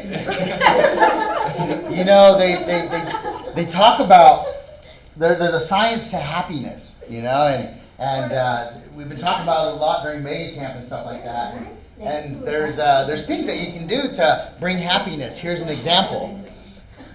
Go to Amazon and order something, have it mailed to you 3 months later so you forget about it. When you get it, you think you're going to be happy, Oh yeah. right? when you send out a testimonial and they respond back with, hey, Nick was amazing, I'd recommend him to everyone. He was caring, sympathetic, communicated well. Is that going to make you feel good? Yeah. Right? We can all go find happiness today. Go find someone that's going to not say no and is going to write something good about you, and then have them document it. You can just email it. You can use the link. Text it to me. Leave me a voicemail. Email my broker. Write me a letter. Go to my Google profile. Multiple ways to do it, right? Let's do a video. Who's going to go do it? Go do it. Go do it, and then when you see me, tell me how it went. I want to hear. And that could also be another way to lock in a client. Success is simple. It's not easy. So as you're making these calls, you say, hey, can you write me a testimonial? Can that be lead generating? Yeah. Yeah. What do you know? Yep. 2 birds, 1 stone. To succeed at a high level in real estate sales, you must commit to frequent contact with the database with the intent of building a close relationship. That is Gary Keller himself. Yes. This never stops. You will always be communicating with your database. Oh, sorry, go ahead.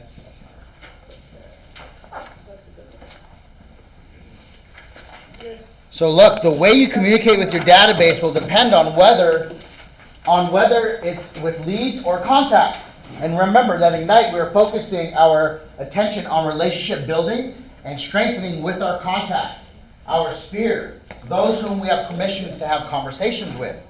As you establish and build and learn more about a person's motivations, dreams, interests, and goals, you'll categorize it or segment them into common interests so that everyone is receiving communication that matters to them. Information that is meaningful and feels personal is information that they're more likely to respond to. So meaningful and personal. Don't forget to share some of your personal stuff out there. I have a buddy, his name's Rob Talbot.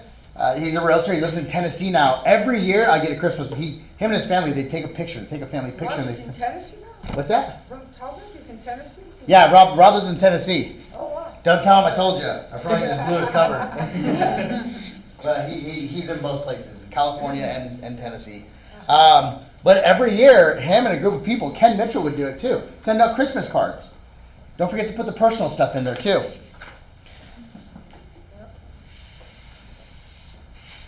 And don't send a cheap Christmas card. I lost a client because of Really? Yeah, I got one of those Walmart like big pack.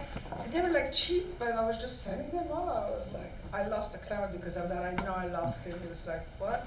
Be mindful of your materials, Right. but don't let it stop you from doing it. No, Some no, of us I can learned only something. afford the Walmart stuff. My cards this year are going to be Walmart. There's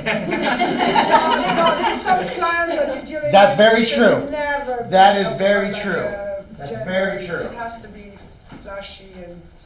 Yeah. Hey, well, this card ain't for you. Maybe I'll catch you on the next one. Yeah. Maybe.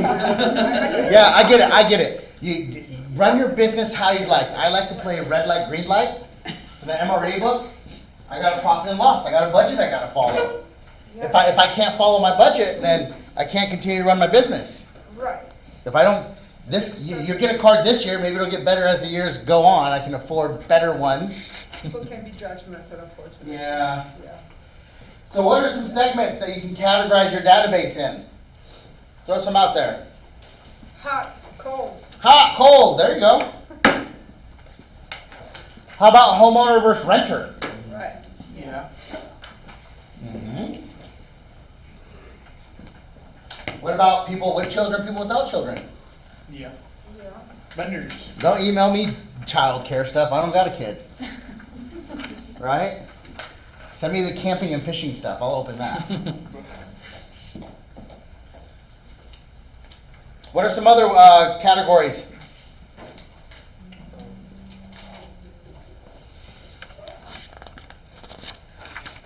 Married, not married. Married, not married. Divorce. Divorce. Now we're getting somewhere. What else? Teachers? Teachers. Mm-hmm. Elderly. Elderly. Law enforcement? Yeah, good one. Law enforcement? Military? Dead. What's that? Dead. Dead? Probate. Like, Oh, dead, probate. Investors? selling anytime soon. Yeah. Careful how you address that one. What did she say? She said, be careful how you address that one. Okay, so once we have our database segmented or categorized, what do? If you have a group of people that are renters and you have a group of people that are homeowners, what kind of information? Are you sending them the same information? No. So is it valuable to tag them so you can communicate in a powerful way? Absolutely. Renters should probably get what? Benefits of home buying. Benefits of home buying. Stop paying someone else's mortgage. Build equity now. Down payment assistance. And then sellers. What do sellers want? Money. Home equity analysis. Seller's market. Interest rates. Sellers market. Sell now. So you understand the importance of categorizing your database now? Or do we all have ideas now on how we can categorize the database? Yeah. Don't let fear cripple you. There's the C's out there that are gonna be like, well, I gotta tag it this, and what if that doesn't work? What if I mess it up? You're gonna mess it up. It's not gonna be perfect. Start it and it gets better as you go. Start it. In Command, it works something like you tag. It's the same thing as tagging the number sign on social media that automatically recruit that contact and you're making your ad, whatever. So is that how it works? Like for KW, yeah? In KW, we can put the contact in as a seller. Okay. So the tag will tell us how is that going to be grouped when we actually do make a segment, yeah? Yeah. Segmenting and tagging is the same thing. Okay. Yeah, that segmenting is just saying in general, you should segment your database. We are, Roland, we are on, what page are you guys on? 611. 611.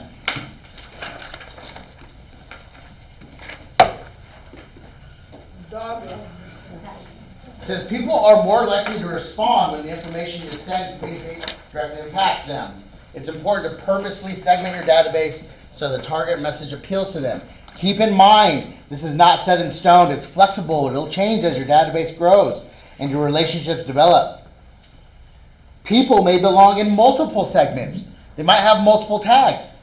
Does that make sense? And that's okay. Yeah, they might want to sell and buy, so therefore. Yeah, they could be tagged buyer, seller, sphere of influence. Here's some other stuff. You can segment them as clients, past clients, VIP, very important people. Referral client, specific hobbies or interests like military, veteran, investors.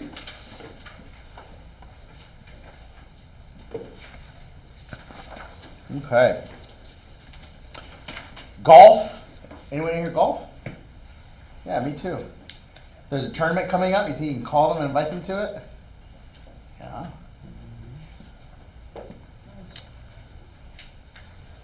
The messaging to the segment should be relevant to likes, dislikes, interests, or based on past interactions with you. Even though the words and topics of your messaging will change, there are some things that will remain consistent no matter what segment you're communicating with.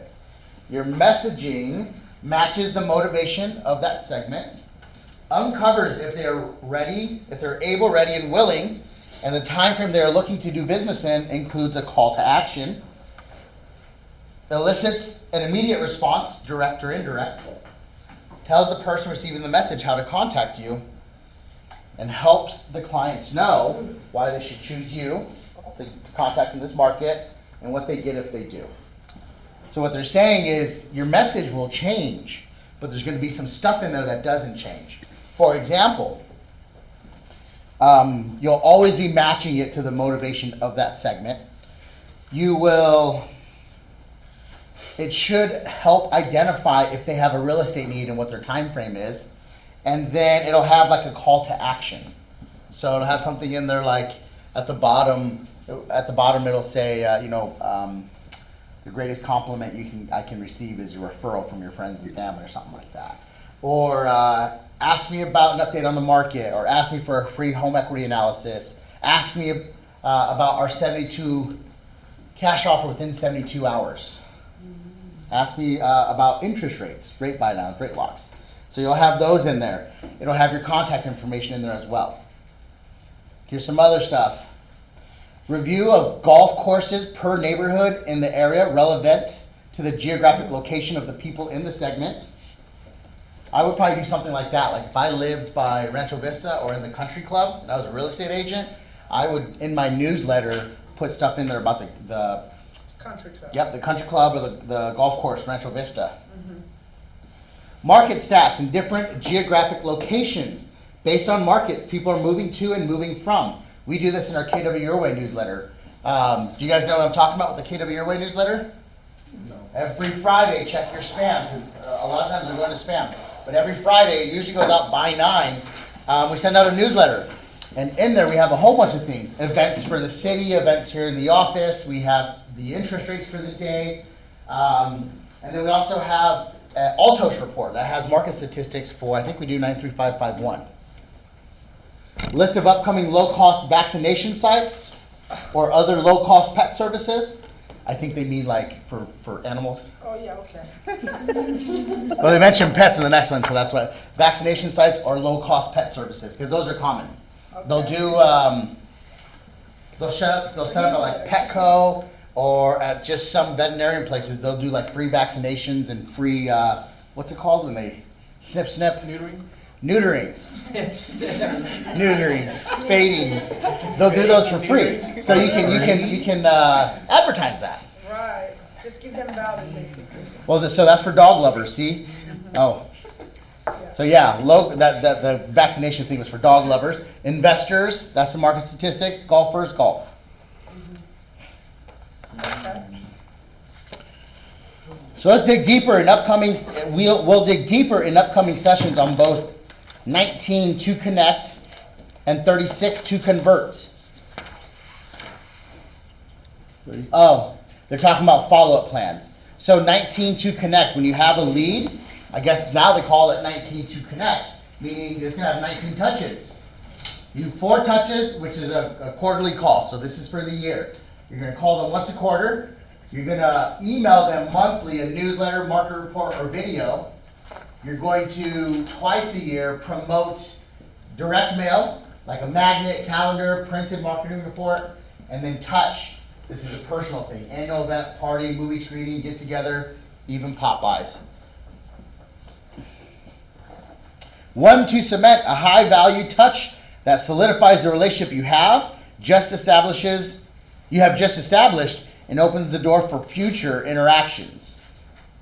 A high value touch. What is that exactly? Well, let's brainstorm around it. Let's see. Yeah, it's actually saying to brainstorm.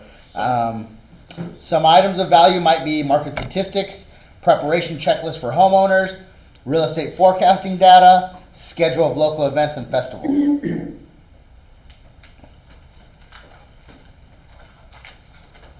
Okay. So what are, we're seeing these touches, phone calls, emails, promotional, client appreciation. What are some other stuff that we can do? What are some examples? What's some stuff we've done in the past? I've done a pet adoption festival. I've done fall festivals. I've done client appreciation parties. I've done shooting events. So what pop do you buys. do exactly? Well, what do you do? Pet adoption. What do you do? What did I do? Yeah.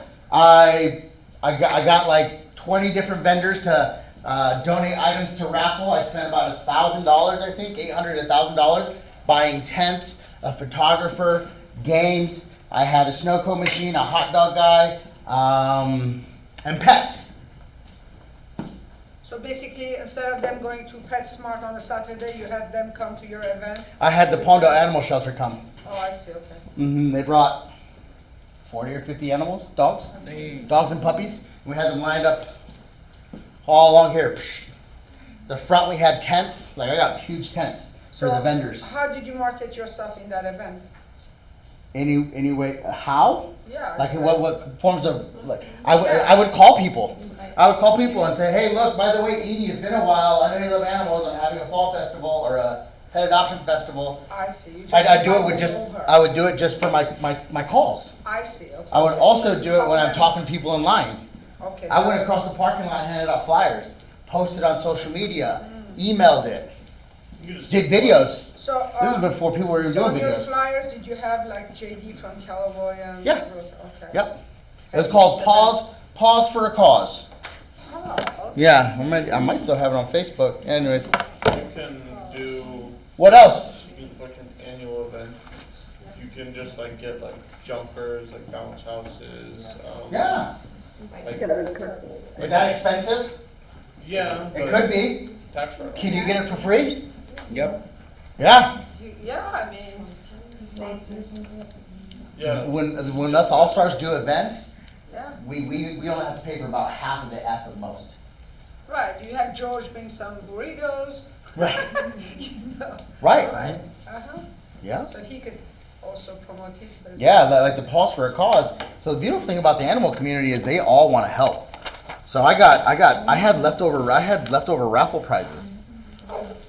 So, okay, one more. Who can recommend one more? What's another touch? Christmas cards, Christmas cards, yeah. or just literally walk around and give ornaments to, you know, your neighbors. Yeah. Christmas ornament. Yeah.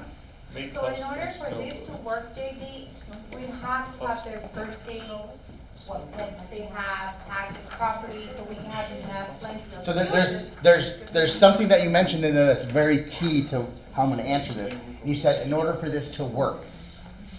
When you say work,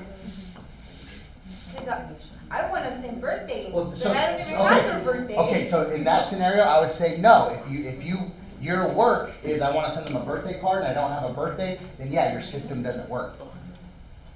Does that make sense? So it really depends on what work is to you. But it still could. If you don't have the birthdays, what should you do? Use another excuse to. I would use another excuse. They're like, hey, I want to send you a birthday card on your birthday. When's your birthday?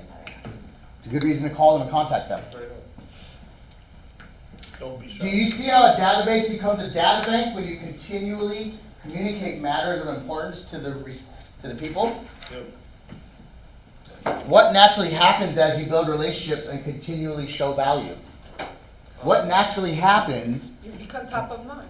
You become top of mind. So as you start telling them, hey, look, referrals. And you start telling them, hey, look, don't forget about this Palmdale City event, City of Lancaster event. They're having a Vets for Veterans golf tournament.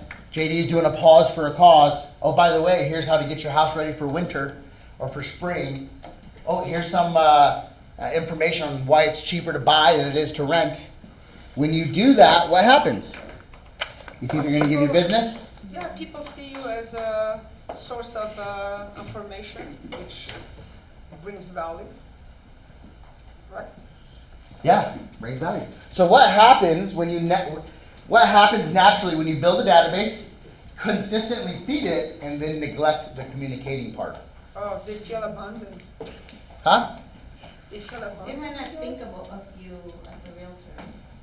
They might not think of you as a realtor. Out of sight, out of mind. So if you're sending emails and you're sending text messages and you're sending mailers and you never call them, you're just wasting your time. You're just one more. You're just wasting your time. Yep. So make sure you communicate with it. They say minimum call them at least once a quarter. That's the key. Mm-hmm. If you can find out their birthday, that's one call. You can call them around Christmas time. That's a holiday. That's another one. That's two. Do one event a year. That's three. And just call them out of the blue. To call them or to send them like short little videos? All of it. Happy birthday. All of it. I've done birthday cards. It changes for me. I've done birthday cards. We used to, on a team, we all got together as a team and we did this, a recording. It wasn't a video. It was like, hey, it's Rob with the Rob Talbot group, And then Krista would go and she'd say, we just wanted to wish you. And then Monique would go, and then all of us would go, happy birthday at the end. And we would text them. Actually, the assistant would text them, include us in a group chat, and then send the recording. So they thought we recorded it right then and there. But that was our system. KW at the front desk. Joanna, what do you guys do? What do you used to do? Yeah. Sing happy birthdays. Just know, if it's your birthday, KW is going to call you. They called our Keisha because today's her birthday. No way! Yeah. Whoa, yeah! Happy birthday! Woo! Did you get a phone call? You did, right?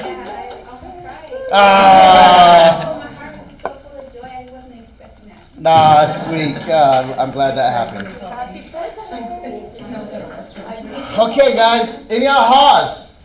Any ahas?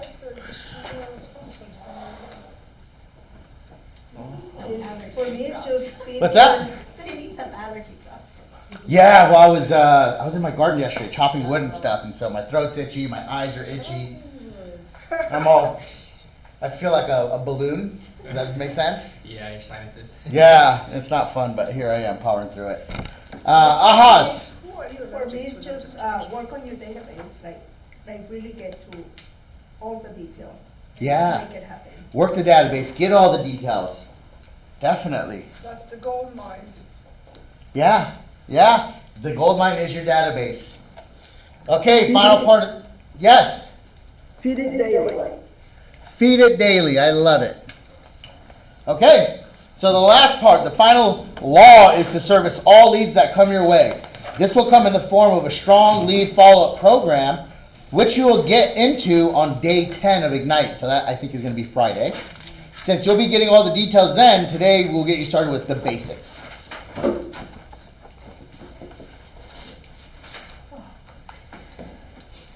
Your job is to build a community and serve the community. A database is not only a container of information, it is your business. Gary Keller thinks of it this way: my job is to connect with you, put you in my database, and be your realtor for life. He thinks of his database as a community that he serves, and he adds the size of your community is determined by you. It is a great reminder that real estate is a relationship business. Again, how do you get into a relationship? You talk to them. How do you get out of a relationship? You break up. Don't talk to them. You stop talking to them. Sorry, I got confused. A little personal there. Like you block them or something? You So- don't want to try him, then he keeps talking to you back. So- What do you do? What? What? Yeah. Give What? it to Yeah. somebody, What? another agent? Tell them it's not working out. If there's a contact you don't want to work with, Yes. call me. Call me. Yeah, that happened to me. I refer. And if I don't pick up, call Juan. Juan doesn't pick up, call Ariana. Call me. Veronica. Call Andrew. Call one of us. I'll pick up. And just take at least a referral fee out of it. You know, you don't want to completely lose them, right? So when it comes to servicing leads, why is it important to service the leads? To convert them. So you could be top of mind for them. That's how you get paid. What did you say about the convert? Why is it important to service the leads? The service? Yep. You could 'Cause they'll be forget there you if you when don't. they're ready. They'll forget you. What was that? So you could be top of mind when they're ready to go. Yeah, because if you ain't gonna service, then JD will. See Yeah, how as your a matter of fact, relationship you is know, I had going. these leads coming in, I talked to her, she ended up to be someone that's working with you. Who was her name? Sonia something. You know, she's like, oh, I'm working already with JD, he's selling my house, he's gonna help me get another one. I'm like, okay, JD's a great guy. Yeah, thank Good you. luck. Yeah, okay, I do the same thing. Yeah. I'm like, oh man, you know, so she's such a sweetheart, she's gonna take good care of you. Yeah, Yep. that's exactly what I told her. But she was just kind of fooling around and looking for, she needs you to help her rent before she can buy. You know what I'm talking about now? It sounds like Sandra. Yeah, Sandra. Yeah, that sounds like Sandra. Did I say Sonia or Sonia? Or So Sandra? it's important to service these leads because if you don't, someone will. Right. Right? It's important to service all leads so you can know the source, know how the lead was generated will be important for calculating your return on investment for your prospecting and marketing methods. So make sure you are categorizing the source. Where did it come from? That's very, very important. It's one of the most important things you will do and finding out how valuable your database is, and if you should continue to double down on it or maybe pull off of it, stop doing it. Yeah, especially if you're paying for it. Yes, especially if you're paying for it. Track the relationship. You'll use your database to track conversations, interactions, etc. related to the transaction and relationship that helps to ensure your customers are serviced and converted into clients. Reward referrals. You will follow up with and reward the client who referred the new lead. Remember to reward the act of giving you the lead. Don't wait for a closing. The reward will help encourage the behavior, allowing your database to feed itself. So what it's saying is when someone sends you a referral, reward the behavior. Send them a gift card. Even if you can't afford a gift card or a scratcher, send them a thank you. Right? Acknowledge the reward. Right there and then, so that way they're not like, hey, wait a minute, you're going to be making all this money, but this is like not sure yet, right? Mm-hmm. If you're going to be closing or not, so yeah, it's good. Okay, so make sure you service all the leads, because if you don't service them, someone else will. Make sure you're tagging your resources. Where are they coming from? So I can figure out what do I do more of and what do I do less of. Always reward the behavior. So whenever you get a referral, thank them for it. And then the last thing is just track your relationships. And so how do we track our relationships? Through our database. Through our database. I think opportunities should be one of the first places you should be looking into your database. Your opportunities. So every day we come to work to help service people, right? And the goal is to actually get to a contract, right? Yes. So if I was to say, hey, look, what's more important? What if you wanted to go get a piece of business, or if you want to get a paycheck today? Should you go do an open house, or should you go talk to the people that you've already met and have already said, hey, I want to buy or sell, whether it's now or in the future? Who should you talk to? What would you choose first? People that told you. Yeah, don't get me wrong, you got to do the open house. Mm-hmm. But the point of the open house is to get to these opportunities that we're talking about. So start with those people, right? And that's where we put them into our opportunities. Oh, these are my cultivates. And just go through there. And sometimes you don't have to do anything for that day. Juan, when you're going through your opportunities, what are some things that helps you with? Oh, it has a checklist, like a 1 through 5, 1 through 3. And depending on the different stages, like cultivate appointments, active, especially when they're under contract, it starts getting more little tasks. Messy. Yeah. So Juan's got, we closed a couple last week. 5 escrows, 7 escrows? Yeah. 5 escrows, 7 escrows. 6. He's got, congratulations. how many buyers? 10? Yeah, around 10 buyers, 12, something like couple listings, few listings. And so that's just his now business. Do you have people that are like, hey, I'm not ready now, but I'll buy it in 6 months? Yep. It's kind of get hard to keep track of them. Mm-hmm. Nice. Yeah, that's just the tip of the iceberg though. Do you have a list of what, 500, 700 people that you have to communicate with daily? Pretty much, yeah.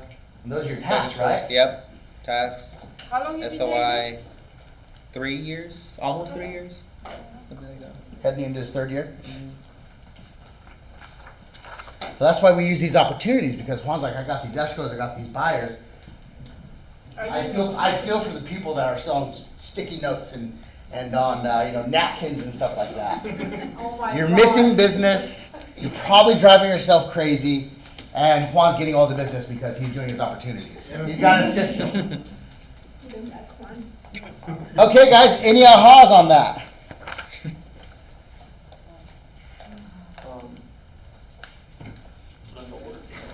Gotta work it. You gotta work it. Okay, last thing, guys. So, trust in your database. I skipped ahead a few pages. Trust in your database. Do you have it? Do you have it? You might not have this. Okay, I don't think you guys have this. Follow the 4 laws. You guys remember the 4 laws? In the beginning. Build a database, feed it every day, communicate systematically, and service all the leads. Don't quit too soon. Sometimes it can take 2 to 3 years to see a significant return. Eventually your database will start to reward you. It can take over a year of contacting people using the 36 touch campaign or smart plans to see results. It is not immediate. So some people will buy right away. Most of the people will be buying in the future or selling in the future. Does that make sense? There's almost 300 million people in the United States, and I think about 5 million sell a house or buy a house every year, about 5 million sides. So there's a lot more people that aren't buying or selling, but we still need to communicate with them. Gary says the real estate industry does a very good job of finding those 5 million people every year. No one's doing a good job of servicing the other 290 or 295 million people. Yeah, right? Juan's like, oh, that makes sense. Juan knows now. He's been putting in the work for 2 to 3 years, like I said, and now you're seeing, like, you're getting calls from people from years ago, right? Yeah. And now you're heading into maybe second deals. Yeah, repeated. Referrals. I've done 3 deals with the same client. Mm-hmm. Came from another guy that ended up not even buying. Oh. Yeah, so it's crazy. Yeah. Juan has a gentleman who's referred 3 pieces of business to him, and he hasn't even bought a house yet. What a salesman. He can sell ice to an Eskimo. Speaking of mindset of long-term, National Association of Realtors tell us that currently people are moving about every 7 to 10 years. Come from care. The real estate business is also the relationship business. People do business with people they know, like, and trust, and it can take time to establish all 3, especially with a new lead.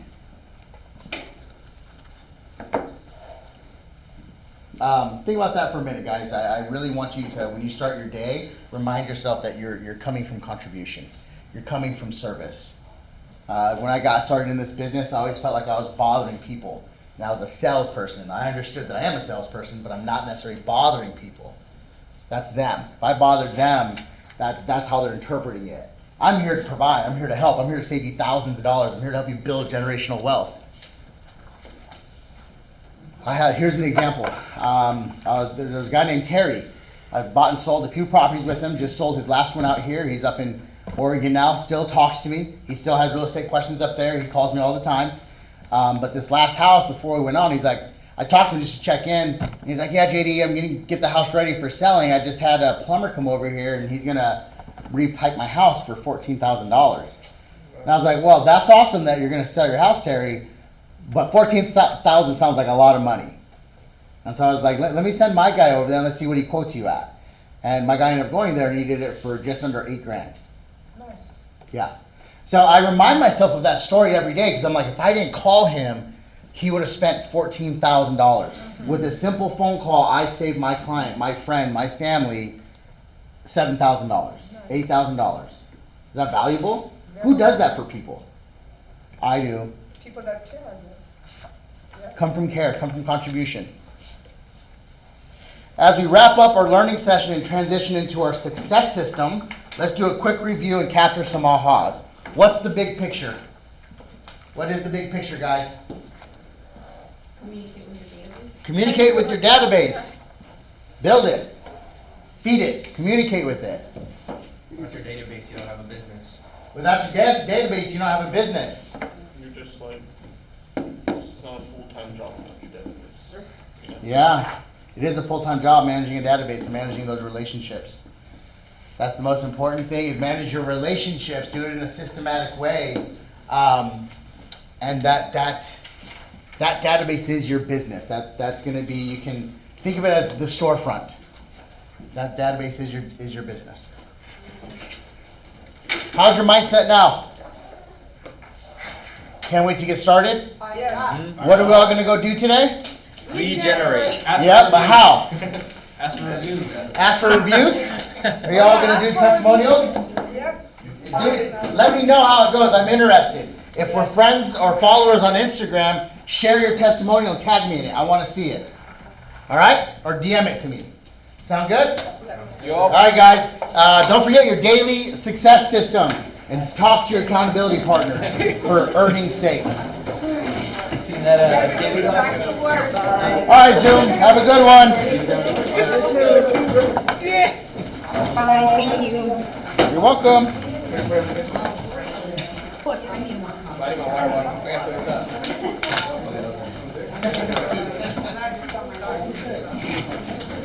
I think I think you guys are meeting with Garrett. Garrett will be here at 3 or something like that. 3 o'clock to do your success systems. You got the whole tray? Oh, I thought you got the tray?